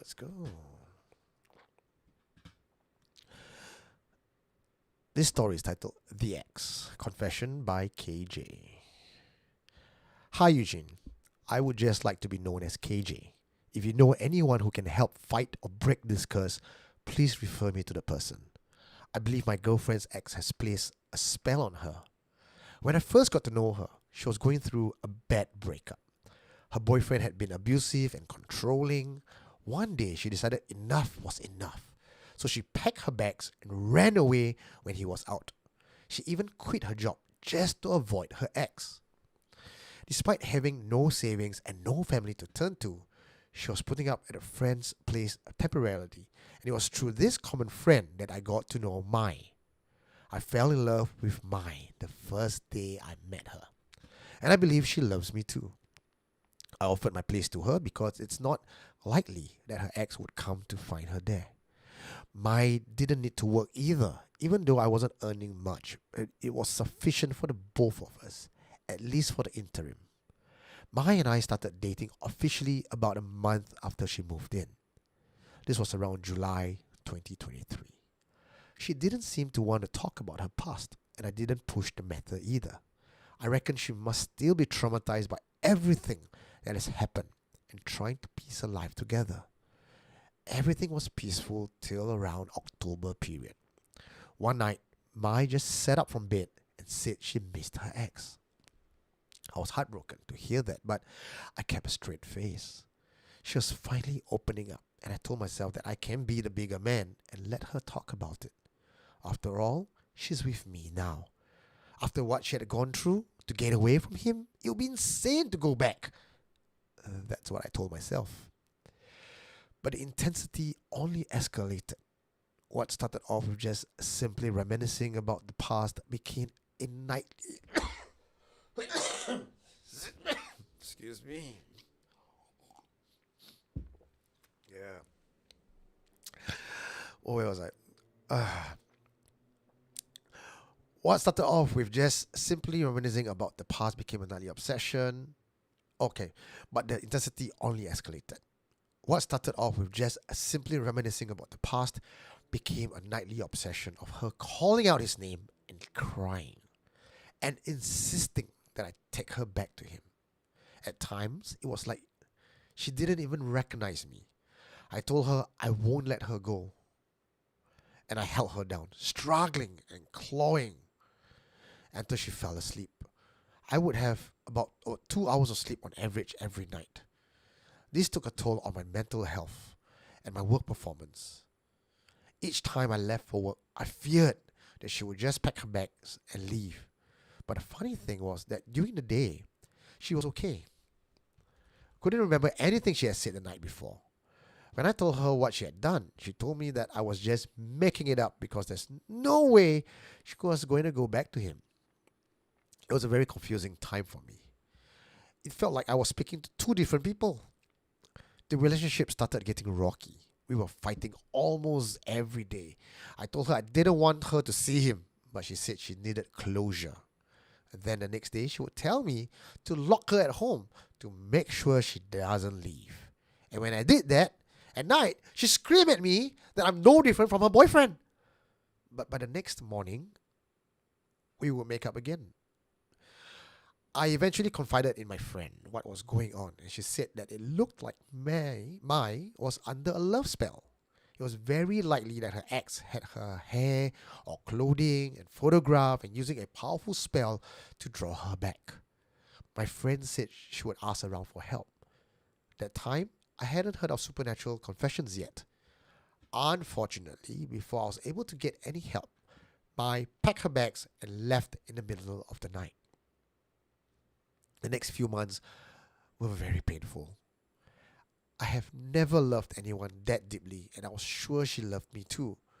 But her ex magic was just so strong. I didn't know where she had gone, but suspected she had gone back to her ex. I don't know where he lives, otherwise I would have gone to find her. Every day after work, I would go to the places where she had told me she used to go, hoping that I might see her. I eventually spotted her at a mall a few days before Christmas. She was with a man, tall, tattooed, wearing a black singlet. I assumed this was the ex she told me about. I stood right in front of them and I kept calling out her name. But she looked at me like it was the first time that she had seen me. The guy stepped forward and shoved me out of the way. Okay, if it came down to a fight, I was surely going to lose. I stared at Mai, hoping that she would intervene. If she loved me, surely she wouldn't want to see me get hurt, right? But she just stared ahead without any emotions. The ex then warned me not to interfere and F off, or he wouldn't be so kind to me the next time. He spoke this in Mandarin. Eugene, I was sure I got the right person. Mai has a scar on her left eyebrow and on her upper lips. Both injuries sustained from her ex. This person I saw had exact same scars at the exact same spot. What are the odds? I'm sure it was her.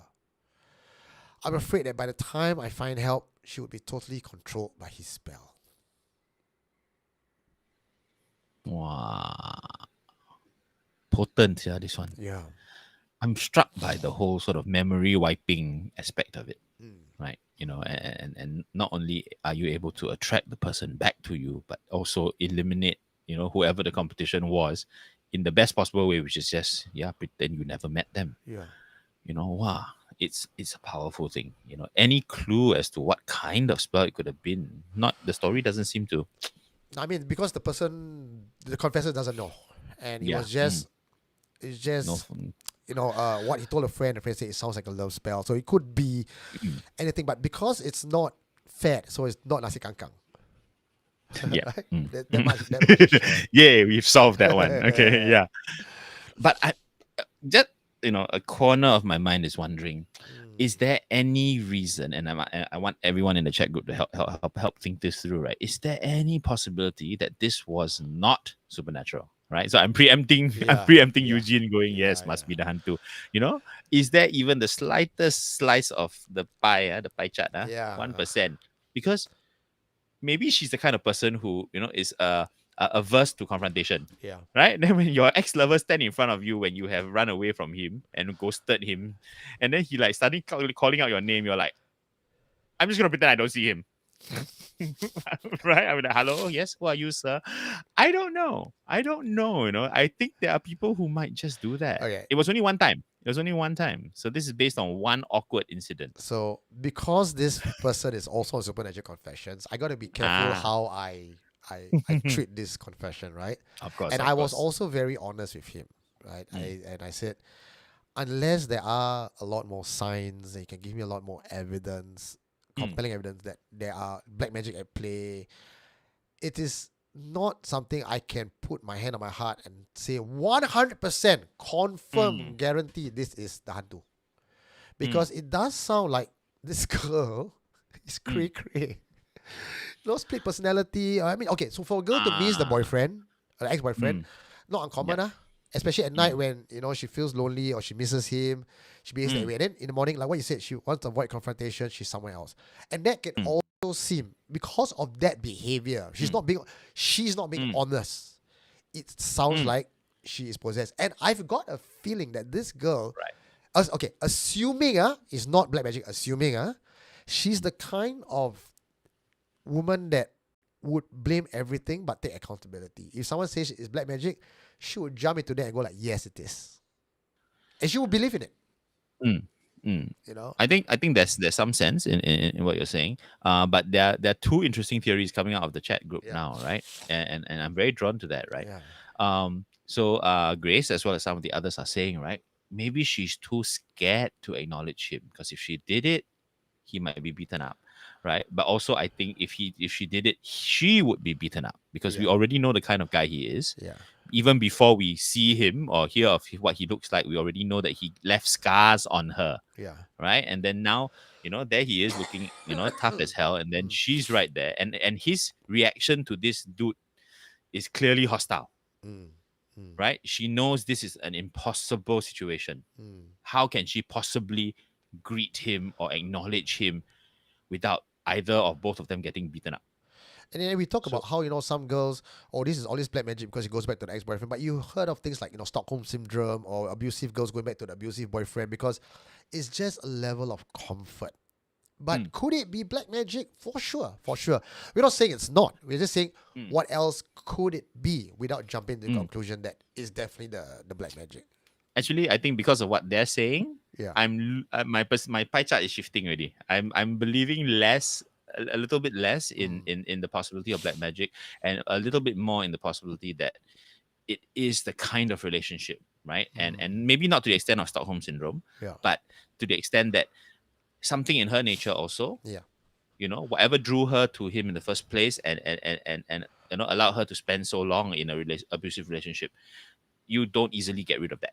You don't easily, for a period she thought she could get away, she wanted to get away, but things reassert themselves, right? And maybe if he had met her again on her own, without him there, that would be a totally different confrontation. So I guess from that one meeting alone, it's hard to say. Yeah, I think both possibilities are totally there. Yeah, this confession alone cannot give us enough evidence, but here we are. There is possibility. So let's take a look at if it was black magic, because most times it's very dangerous to, and I say this because I've seen enough experiences, encounters where people seek spiritual help too late into the case, where then a lot of damage has already been done. A 2023 very first confession from a father and a son on Mm. our feature confession showed that they went for help too late, and the son was admitted to IMH, and eventually they found out it was spiritual in nature, Mm, but mm, mm. because of the medication and everything, now that the spiritual part has already been cleansed, there were physical damage Right. and side effects. Mm. So I think it's right for this confessor to seek for spiritual help and not just Yeah. assume it's not right. Of And course. Yeah. it doesn't hurt to just seek the alternative, but it would hurt if you start going around desperately looking for help and then start paying a large sum of money to people who promise to help him. And this is the kind of guy, desperate, believing there's black magic is the easiest mark for con artists Correct. to hit. Yeah, I think the best way to sort of well, I mean, first of all, I think we've come to realize that that there are more than humans and ghosts. There are also people who take advantage of our belief in ghosts, right? To target people, to scam people, right? And Yeah. we hope that we don't come across them, but they exist, right? And I think a large percentage of the well, I won't say a large, some of the confessions we hear, Yeah. right, are partly because of victimization by these scamsters, right? Because they do know that as Asians, this is such an easy way to get to us, Yeah. right? The collective belief.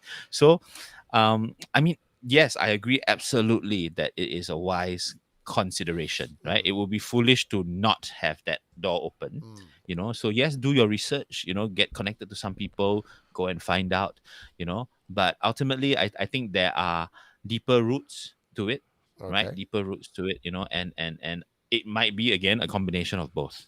So we It might be a moved. combination Yeah, of both. we went from it's not to partial. Now I'm just going to go into the realm of let's assume it is. What are we then Okay. dealing with? Right? What's a possible kind of magic we're dealing with?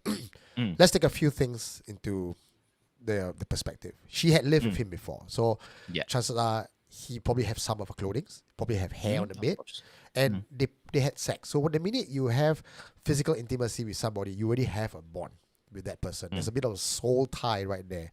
And if he probably have a photographs, he could very easily go to a Mao Shang master, go to a Thai master, go to any of the Indonesian Mouster? Did you call them a mouster? Mao Shang Mouster. master. No, Mouster Right? is good. I like Yeah. Mouster. So Okay. any of this culture and customs would have the means and ability to cast a love spell. But what would be so powerful for her to be zombified, to be so drawn towards him that way? I do not know of any spell, having interviewed so many people about love spell and mind control, have the ability to do it remotely from that far. What do you mean by remotely? Because she was not living with him, the ex-boyfriend. She was with somebody else. Yeah, but Singapore not very big, what? No, lah, but the kind of mind control that would dumb you down to be a zombie would require daily dose of in your food kind. She was Okay, not. I mean, yeah. I'm imagining that assuming that this spell was cast, right? Whether Yeah. it's a Maoshan or the Pan and Prai one. Once it begins working, the first thing that happens is you if you are the victim, you need to be close. Close, Right? yes, So you will physically return. close. No, as in the first thing that happens is it will summon you back. Yeah, correct. It will summon you back, right? If it can't summon you back, then that's not a very good option of a spell. If you have to literally go up to the person and like kidnap them before your spell can work, that's that's troublesome. Yeah, Can I yeah, see yeah. the better ones, please? Okay, I okay. pay more. Yeah, do the one where it works before I Yeah. see her, then she won't call the police. That kind of thing, right? So the first thing that it would do is bring her back to you. And then the longer she remains with you, the stronger the spell becomes until you literally are the only thing she can see. Because I have yes. heard of a lot of these love spells that move way beyond love. It's from attraction to attachment to just literally being possessed by that person. You only see that person. It's a Lord and Master kind of situation rather than Yeah. a love situation. Yeah. Because I don't think anything about a love potion is genuinely about love. It's about control, Yeah. right? It's about control. This dude obviously wants to control and own her. Yeah. He probably does not even love her. He just feels that she's property, and Narcissist. yeah, and he's already claimed her. right? You know, that's not love, Bella right? Licious is asking, she wonders if the girl was still in contact with the ex. I wouldn't be surprised if she was torn, that she would be tempted, right? If this was a non-supernatural case, certainly she would have to struggle with how to cut her out of her life entirely, right? Like, You want know, to but unblock, want to block, want to unblock. correct, Yeah. right? Yeah. Unblock, then later add back, then unblock again, you know. But if this was a supernatural thing, then I think contact will be the first thing that is established, right? You know, so it is about healing that rift, right? You know, whatever it is that made her leave, bring her back. Bring her back. Otherwise, the rest of the spell cannot work. Yeah. You know, Yeah. right? So I think, but I mean, I But guess then it my was a very point. powerful spell. That means he drew her yes. back first, then that tamba. Now she's just zonked out. Correct. Yeah. You know, and I do feel that at the end of the day, wouldn't that be the progression of most love spells? Nasi Kangkang not included, okay, but you know, most love spells, eventually that's where it's gonna lead, right? The reason I'm inclined towards this way of thinking is because you think about the most classic stories of affection between human and ghosts, for example, right? yeah. You know, falling in love with a fox spirit. Yeah. It always begins with attraction, then it becomes love, and sooner or later you lose your soul, because that's the natural progression. It doesn't stop at a happy marriage and kids. Yeah. That's not where it ends. It ends with, because the bind is not as human as just affection. Yeah. It is deeper than that. Your soul must be almost consumed. So you lose your sense of self, you lose free will, right? You know, and this even happens in normal relationships. We've seen, you know, right? Real, I would say abusive in every sense, right? You know, controlling husbands, controlling wives, who sooner or later wear you down, destroy your sense of self, your confidence, your ego, and then sooner or later you know, block your friends, you break up with, and this happens. So I don't see why a love spell will not automatically lead to the same place. This Grace mentioned a word, and I think I heard of this word. We all heard of this word, in especially in Asian culture, gong tao, curse. Yes. It's that level. This is not your It is. It's a full on curse. To me, a love potion is a curse. It's just a curse that it's easier to market because the first part is nice. Yeah. Right? The first part you can say is romantic, but not for long. Not for long, because the intention under that cannot be love. Yeah. Right? If someone really loves you, they would not want to do that to you. Yeah. You know, but if they want to do that to you, then the choice of magic reflects the true intention of the person. You know, it's a bad guy kind of thing, you know. But okay, so like, okay, Paris is now sharing that we are capable of manifesting without us being conscious of it, because it's in our subconscious. Right. So the idea that perhaps there's magic that happens because of what we are, not magic that you pay money and buy as a service, right? But that you actually make things happen. Manifestation, right? And if her nature is somehow just so bonded to his nature, you know, that they are kind of, okay, we always think of soulmates as 100% positive thing, right? There are some terrible types of soulmates where they just destroy each other, but they cannot be apart because each of you fits into the other person's life, but in a negative way, right? And maybe this is that kind of relationship. I like you this know, line and that Jason said something. Because you mentioned just negativity just now, right? So when we think of black magic, we often associate it with something negative, like what you said, John. However, black magic isn't inherently evil. It's morality. It depends on the intention of the practitioner. 100%. 100%. I think I would add to that and say, yes, correct. You're right. You know, magic depends entirely on the intentions, not just the practitioner, but the person paying the bills, right? The person paying the bills. But maybe that is sort of the fundamental distinction between, to use a Western concept, black and white magic. Right? You know, black magic is not because the magic is black, but it's because the intentions are black. Right? And white magic is, you know, generally considered milder because it doesn't try to do anything dangerous or harmful. So it always feels like very, very airy-fairy white magic. That's because it's trying to be nice, you know? Actually, I got something about the black and white magic, but later on I'll Yes. give you more of that in the next. Wow, Jason Lim! Jason, big pink box. Wow, lao, fat. $18. Kamsia very much. What is the Chinese word you say? 什么公 Wow, 达 okay, I'm trying to read your 繁体字. 开 Okay. 空开大工开工大吉 and then oh no, 信广 something oh 富啊 what 啊兴旺发发兴旺发 okay. 发 the one is the I Okay. know. Wow, why you 繁体字 one, Jason? Okay, thank you. Thank you. But yes, we see the pink color. Thank you. Ajit is asking how to break soulmates. Cannot lah. Cannot break.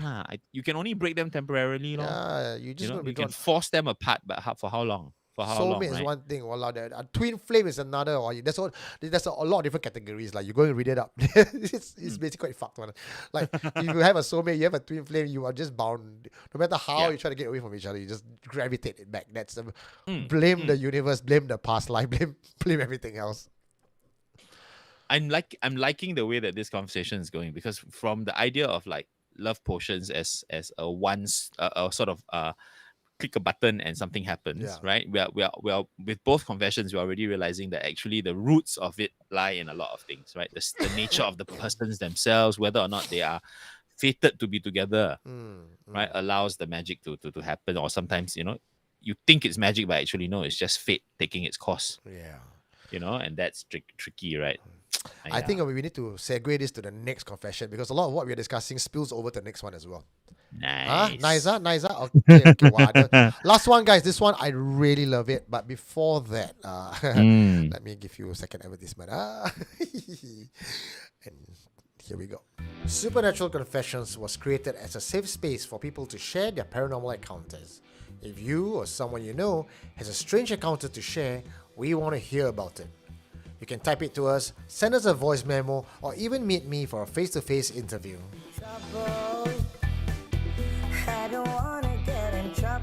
Visit supernaturalconfessions.com for more info. But every time I hear you laugh, I get into trouble.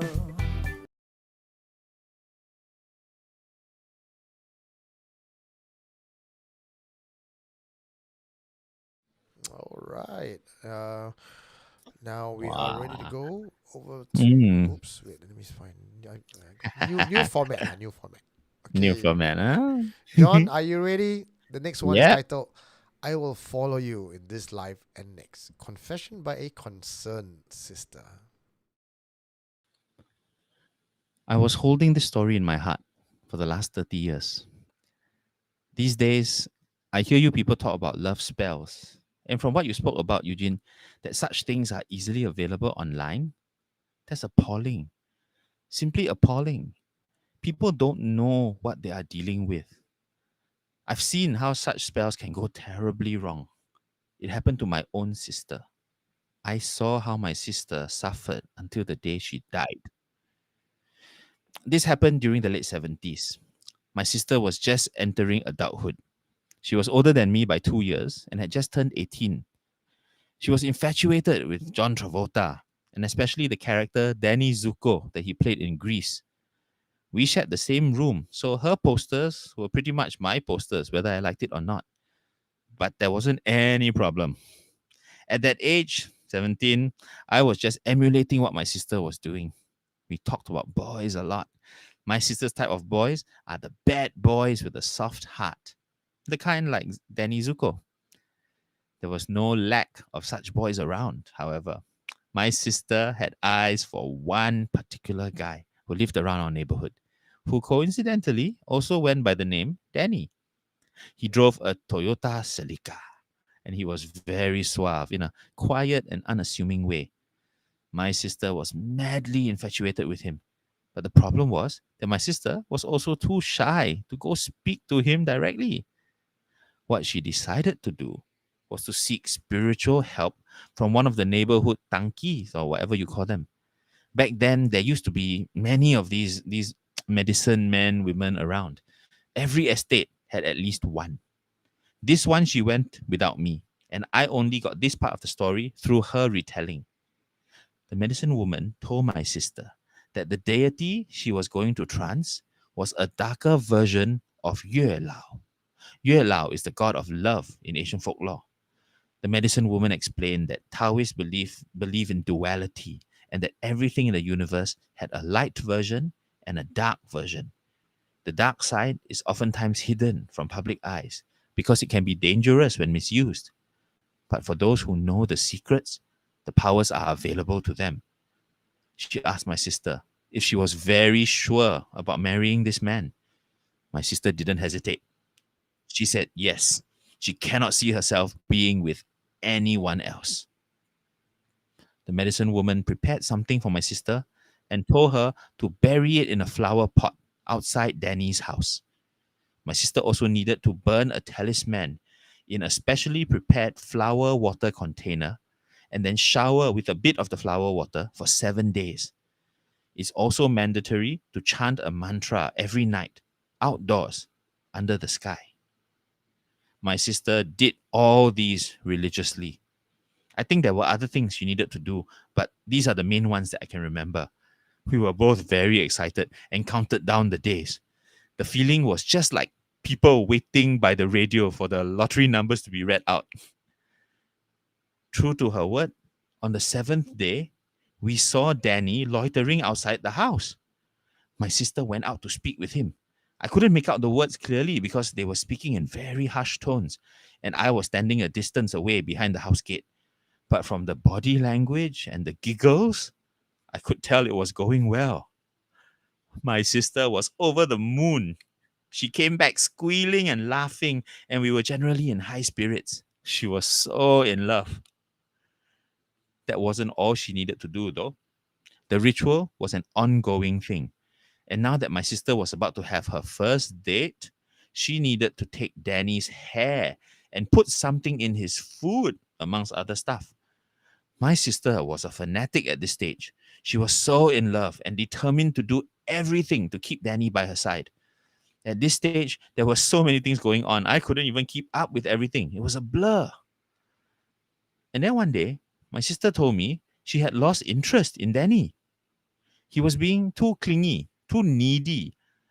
Danny was unrelenting, though. He sent flowers, he waited outside the house, and more, he looked deranged. The more he chased, the more my sister avoided him. To be honest, even I got scared. I think he must have stopped working by then because he was constantly hanging around our block. Then one day, he didn't show up. And we learned that afternoon that Danny had hung himself. He had left a suicide note, although the contents of it we were not privy to, but I think it must have talked about my sister, because soon after, we started getting dirty looks from Danny's family. We didn't attend the funeral either. After Danny's death, my sister started getting nightmares. I knew this part well because, like I said, we were sharing the same room. She would wake up screaming and insisting that Danny was in the room with us. That naturally freaked me out too, and we would cuddle in bed till daylight. We didn't tell our parents any of this, or about the magic that was used. As far as the adults were concerned, it was just young people and the romance gone bad. My sister visited the medicine woman again to ask for her help. This time, I was with her. We were expecting the woman to cast a spell or write some talisman, but instead, she merely shook her head and said, "I told you so." The spell that she had cast was to bind the souls together, my sister's and Danny's. For all intents and purposes, they were married on a spiritual level. And in such a world, there's no such thing as spiritual divorce. A promise is a promise, bound by blood and flesh. In short, my sister was stuck with Danny for this life and beyond. And then the shocker came. Since Danny had killed himself and the bond is still active, that means my sister would be called to join him soon. The woman then sent us away. After a few months, living with the recurring nightmares of Danny seemed to be a norm, and we both grew to accept the situation. Hers was waking up from the night terrors. Mine was being shocked awake by her screams. Over time, it got better, and then life went on as per normal. As the years went by and we all had better things to do, and we lived our separate lives, met new people, I gradually forgot about the Danny incident. I got married and started my own family. My sister never found anyone she loved enough to settle down with. on her 50th birthday, she texted me something cryptic and chilling. The text read, "I'm ready to go. It has taken this long, but I'm finally able to accept this and go. I love you." Naturally, I called her on the phone, frantic, asking for clarification. She just brushed it aside and told me not to overreact. She said she had been thinking about Danny and how she had been unfair to him. And throughout it all, he had stuck by her and was the only one who ever loved her. And she loved him. Life without love is not a life worth living. I remember laughing about this and teasing her about it, saying she sounds so cheesy. We laughed together. It was a good laugh. The type where we laughed until we cried. That was the last time we laughed. My sister died that week in her sleep.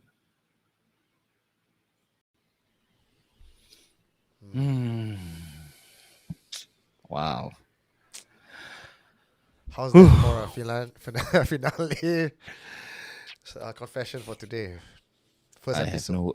I have no words. A lot, huh? A lot of layers this one. You speak first. I'm a bit. Oh, you okay? You seem quite disturbed already when you're reading this. I feel a lot for Danny. I do not feel as bad for the sister, but 50 years, 30 years of suffering lah. I suppose she paid her dues lah. So at the end of it, they go on a spiritual level. They were spiritually married. I like to think that it ended on a pleasant note. She may not be here physically, but hey, in the spiritual world, they are bound together. Danny Zuko and her. But that also tells us that you anyhow play with magic. You agree to a lot of things, and I have had some cases where I was dealing with 17-year-olds, young kids, just downloading or buying spells off the internet and forgetting what they have to pay back, or forgetting the side effects because they are just after the main prize. And it never ends well. Using magic never ends well. Especially when you're young. It's like giving a 17-year-old a gun. It's not going to... He's not going to use it wisely. I think what really gets to me about this story, right? And I have to say that it's one of the reasons why I like being with you guys, and having this chance to chat and to talk about things. I learn so much from the confessions and from our talks. And what I just discovered is that after everything that we've talked about, the magic, and when it's not magic, and if it's a spell and it's a curse and it's a gong tao and all these things, right? And people become zombies and they become possessed and all that. Yeah. But what I realized with this piece is I would feel a lot better if Danny had been a zombie, that he did not know what he was doing, that his soul was gone, and he was just, acting in devotion because he's unconscious. Because what is worse is the fact that he genuinely, because of the magic or because of whatever, he genuinely loved her. Truly, in the way that humans understand love. I don't care about magic love or whatever, but the way that we all hope to find that kind of love. And if he genuinely felt that he loved her, and she just threw him aside because I'm like, oh, I only wanted to try it out. I outgrew you. But he was condemned to freaking, for him, the best possible thing in this life, true love. No wonder he hung himself. And no wonder he's not letting go. Because these, to me, are things you don't play with. At the end of it all, I mean, okay, it also might sound slightly cheesy, especially coming after Valentine's Day, but whatever magic you want to use, love is a lot more powerful than you think. But in this case, that is a very tragic truth. I wish he was just cursed by magic and that he did not know love. The fact that he really loved her, wow, you know, yeah, I have almost no sympathy for, So we are saying I that want he loved her even without the magic. no, I think that I don't know, right? And that's one discussion we can have, Yeah. whether or not like the others lah. Is it 50% magic? Is it both? But rather that the magic does more than just seduce or distract. It's not a kong It tao, it's gen- a love. It binds the soul. It's, the magic turns that into love, right? Okay, I get what you mean now. Yeah. So that's why it shocked me, because you don't think of this. We always talk about like, oh, Cupid shoot arrow, right? And then you don't think that the arrow leads to something life changing, Wow, really very life Romeo changing. and Juliet style.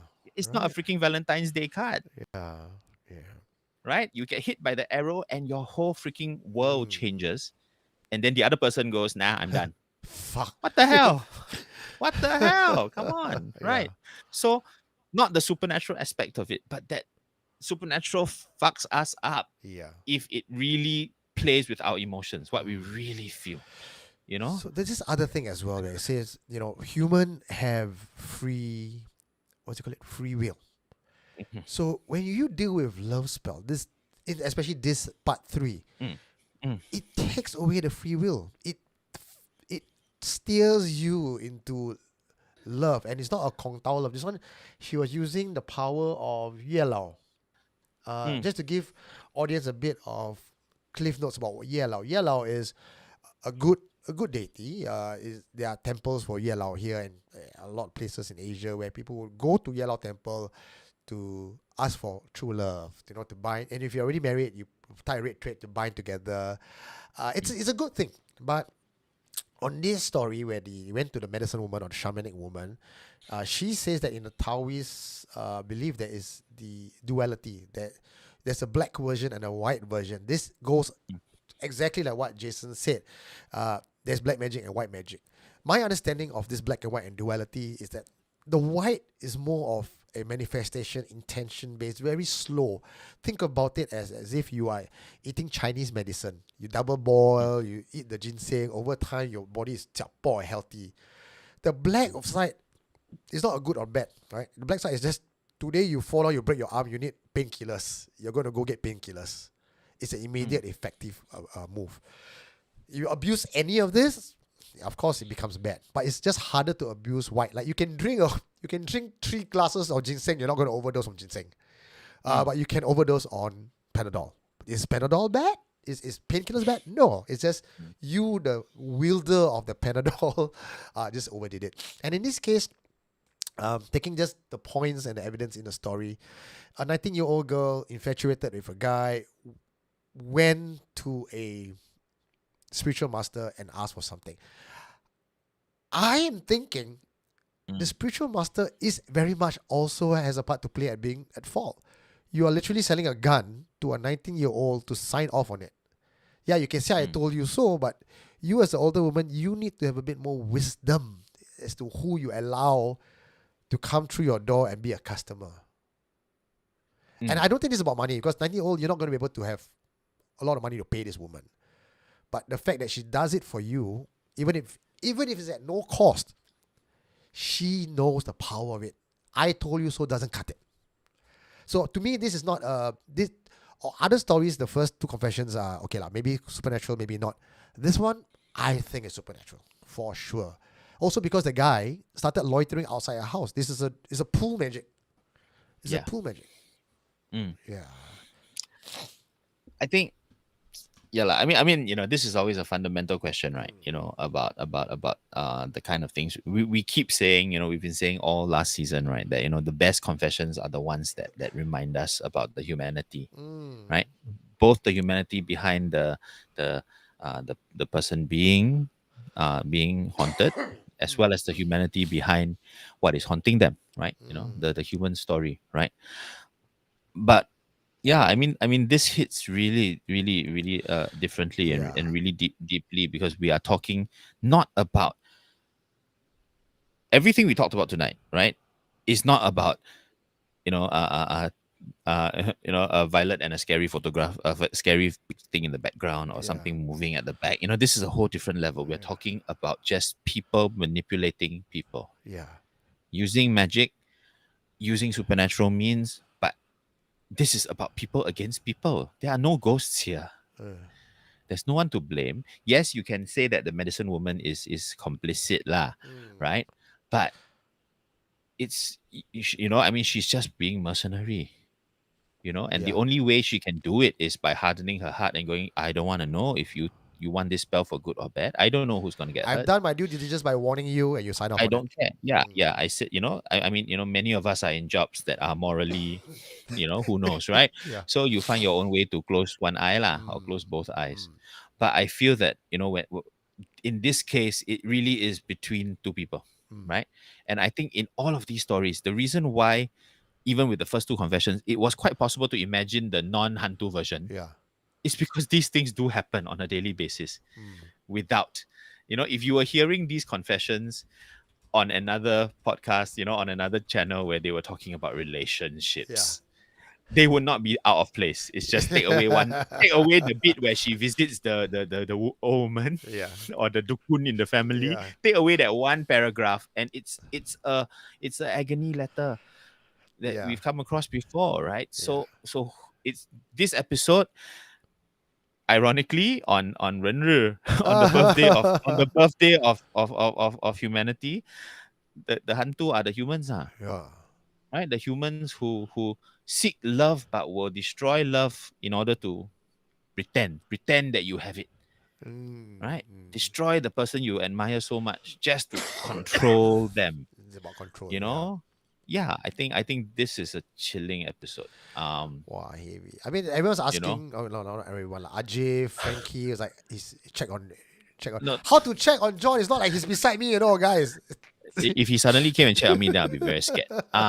No, thanks. It really was a story that Mm. that stood out for me, very differently from the rest. Not because it's garas or not because it's so unique, Yeah. but because it is so freaking human. And I'm okay. I'm okay. I'm okay. I'm okay. Post Valentine's mood. Mood. Oh. But yeah, I mean, I'm I feel like I'm in a safe place enough to sort of talk Mm. about this, because we are all, this is the journey we've been on, right? Yeah. For season after season, right? Mm. Not only to hear good ghost stories and all that, but also to learn why these stories are important, Mm. why we should share them and talk about them. So I'm glad I'm here with you guys. I'm glad. Oh, everyone group Thank hug you. to Yeah, John. group hug. Paris wants to astro travel over, so if you feel anything touching you, just that's him. Okay, I'll leave the window open a bit. Okay. No, but yeah, no. I mean, thank you guys. Seriously, and I really do want to say it's nice. It's really nice to be back. It's so cool to be sitting here on the one side of Eugene, right? And bringing back that old partnership. It's been good. It's been good, and this is an unexpected, sort of feeling moment. But yeah, Whew, I didn't Okay, expect that, yes. but you know what? This is Supernatural Confessions Friday Night Live, and it's John and Eugene lah. You're gonna get in-depth discussion. That's why I say 2 hours more kawan. Anyway, just to segue a little bit to give him a little bit of Yes. respite. We Yes. have a good. Wait, let me see. I'm trying to find that file that I have. Next week we have some very good featured confession. I have a Nice. list of things that I want to talk about. Just give me a minute. I'm trying to find this one. Okay, so next week I have Fortune Favors. John, this one is all about magic people use for greed. Stories to do with luck and money. Nice. An Okay, episode. I like this magic theme. This theme is. Then after that we have Mistaken Identity, Oh. where gods are gods are mistaken for something else, or something else mistaken Nice. for gods. Okay. Okay. Episode 4 coming up on the 8th of March. That's Ramadan period. We have old kampong stories, all the classic ones. Yum. Okay. So this year, 2024, we've got things planned in advance. I've tied in with some of the special occasions, so we have thematic things. I hope you really enjoy. I think each year we want to level it up, and we hope you enjoy first episode today. John, next week, the next few weeks, I know you are at work, but John will still be with us in spirit, because I'm going to prepare all these confessions. We're going to narrate, and he's going to dissect it with me. He'll not be on hand to reply to you guys live, but I'll capture some of the comments that you guys have and send it over to him. But most importantly, Eugene will be here holding up the fort, right? Yes, So yes. still, please join us, right? We make a date with you. I will be there remotely. Eugene will still be here. So, comment and help me debunk him. Okay? Everything you say, you argue. Thanks. I count on all of you. Okay, to prove him wrong. Yeah. Okay, so good stuff. If you're also working at, what's that place? One Off. You will want to tune in for next week's featured confession, where someone tells a story about a Pontianak at One Off. Nice. Hey, any last words, John, before say good night? I'll do a shameless plug first, which is anyone who's interested in the show, you can hit me up on Facebook, on YouTube. Well, no, you can't hit me up on YouTube, okay, but on Facebook you can find me. This face is not easy to miss, right? And you want details about the show, you want the QR code for booking and the promo code, just let me know, or Eugene can help me share the information. Will do. Right? And I love to see you guys at the show. Say hi. Come and say hi, and let's see whether you spot anything lah. But as for this episode's parting, wow, seriously, I just want to say, I thought I knew a fair bit about these type of supernatural things, but being with you guys, and spending time with you, and dissecting with Eugene, and then bouncing it with you, wow, there's a lot more to be learned, and I'm just really glad we're learning together. So thank you from me.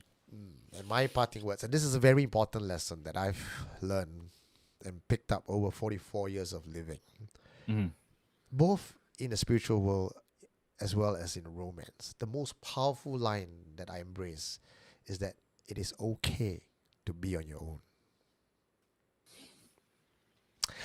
I'm Eugene Tay, Prince of Paranormal. That's my co-host, the Immortal Jonathan Lim. Good night, everybody. One of Good night. One of two. Good night, everybody. See you next week. See you. What did you find? You are listening to Supernatural Confessions.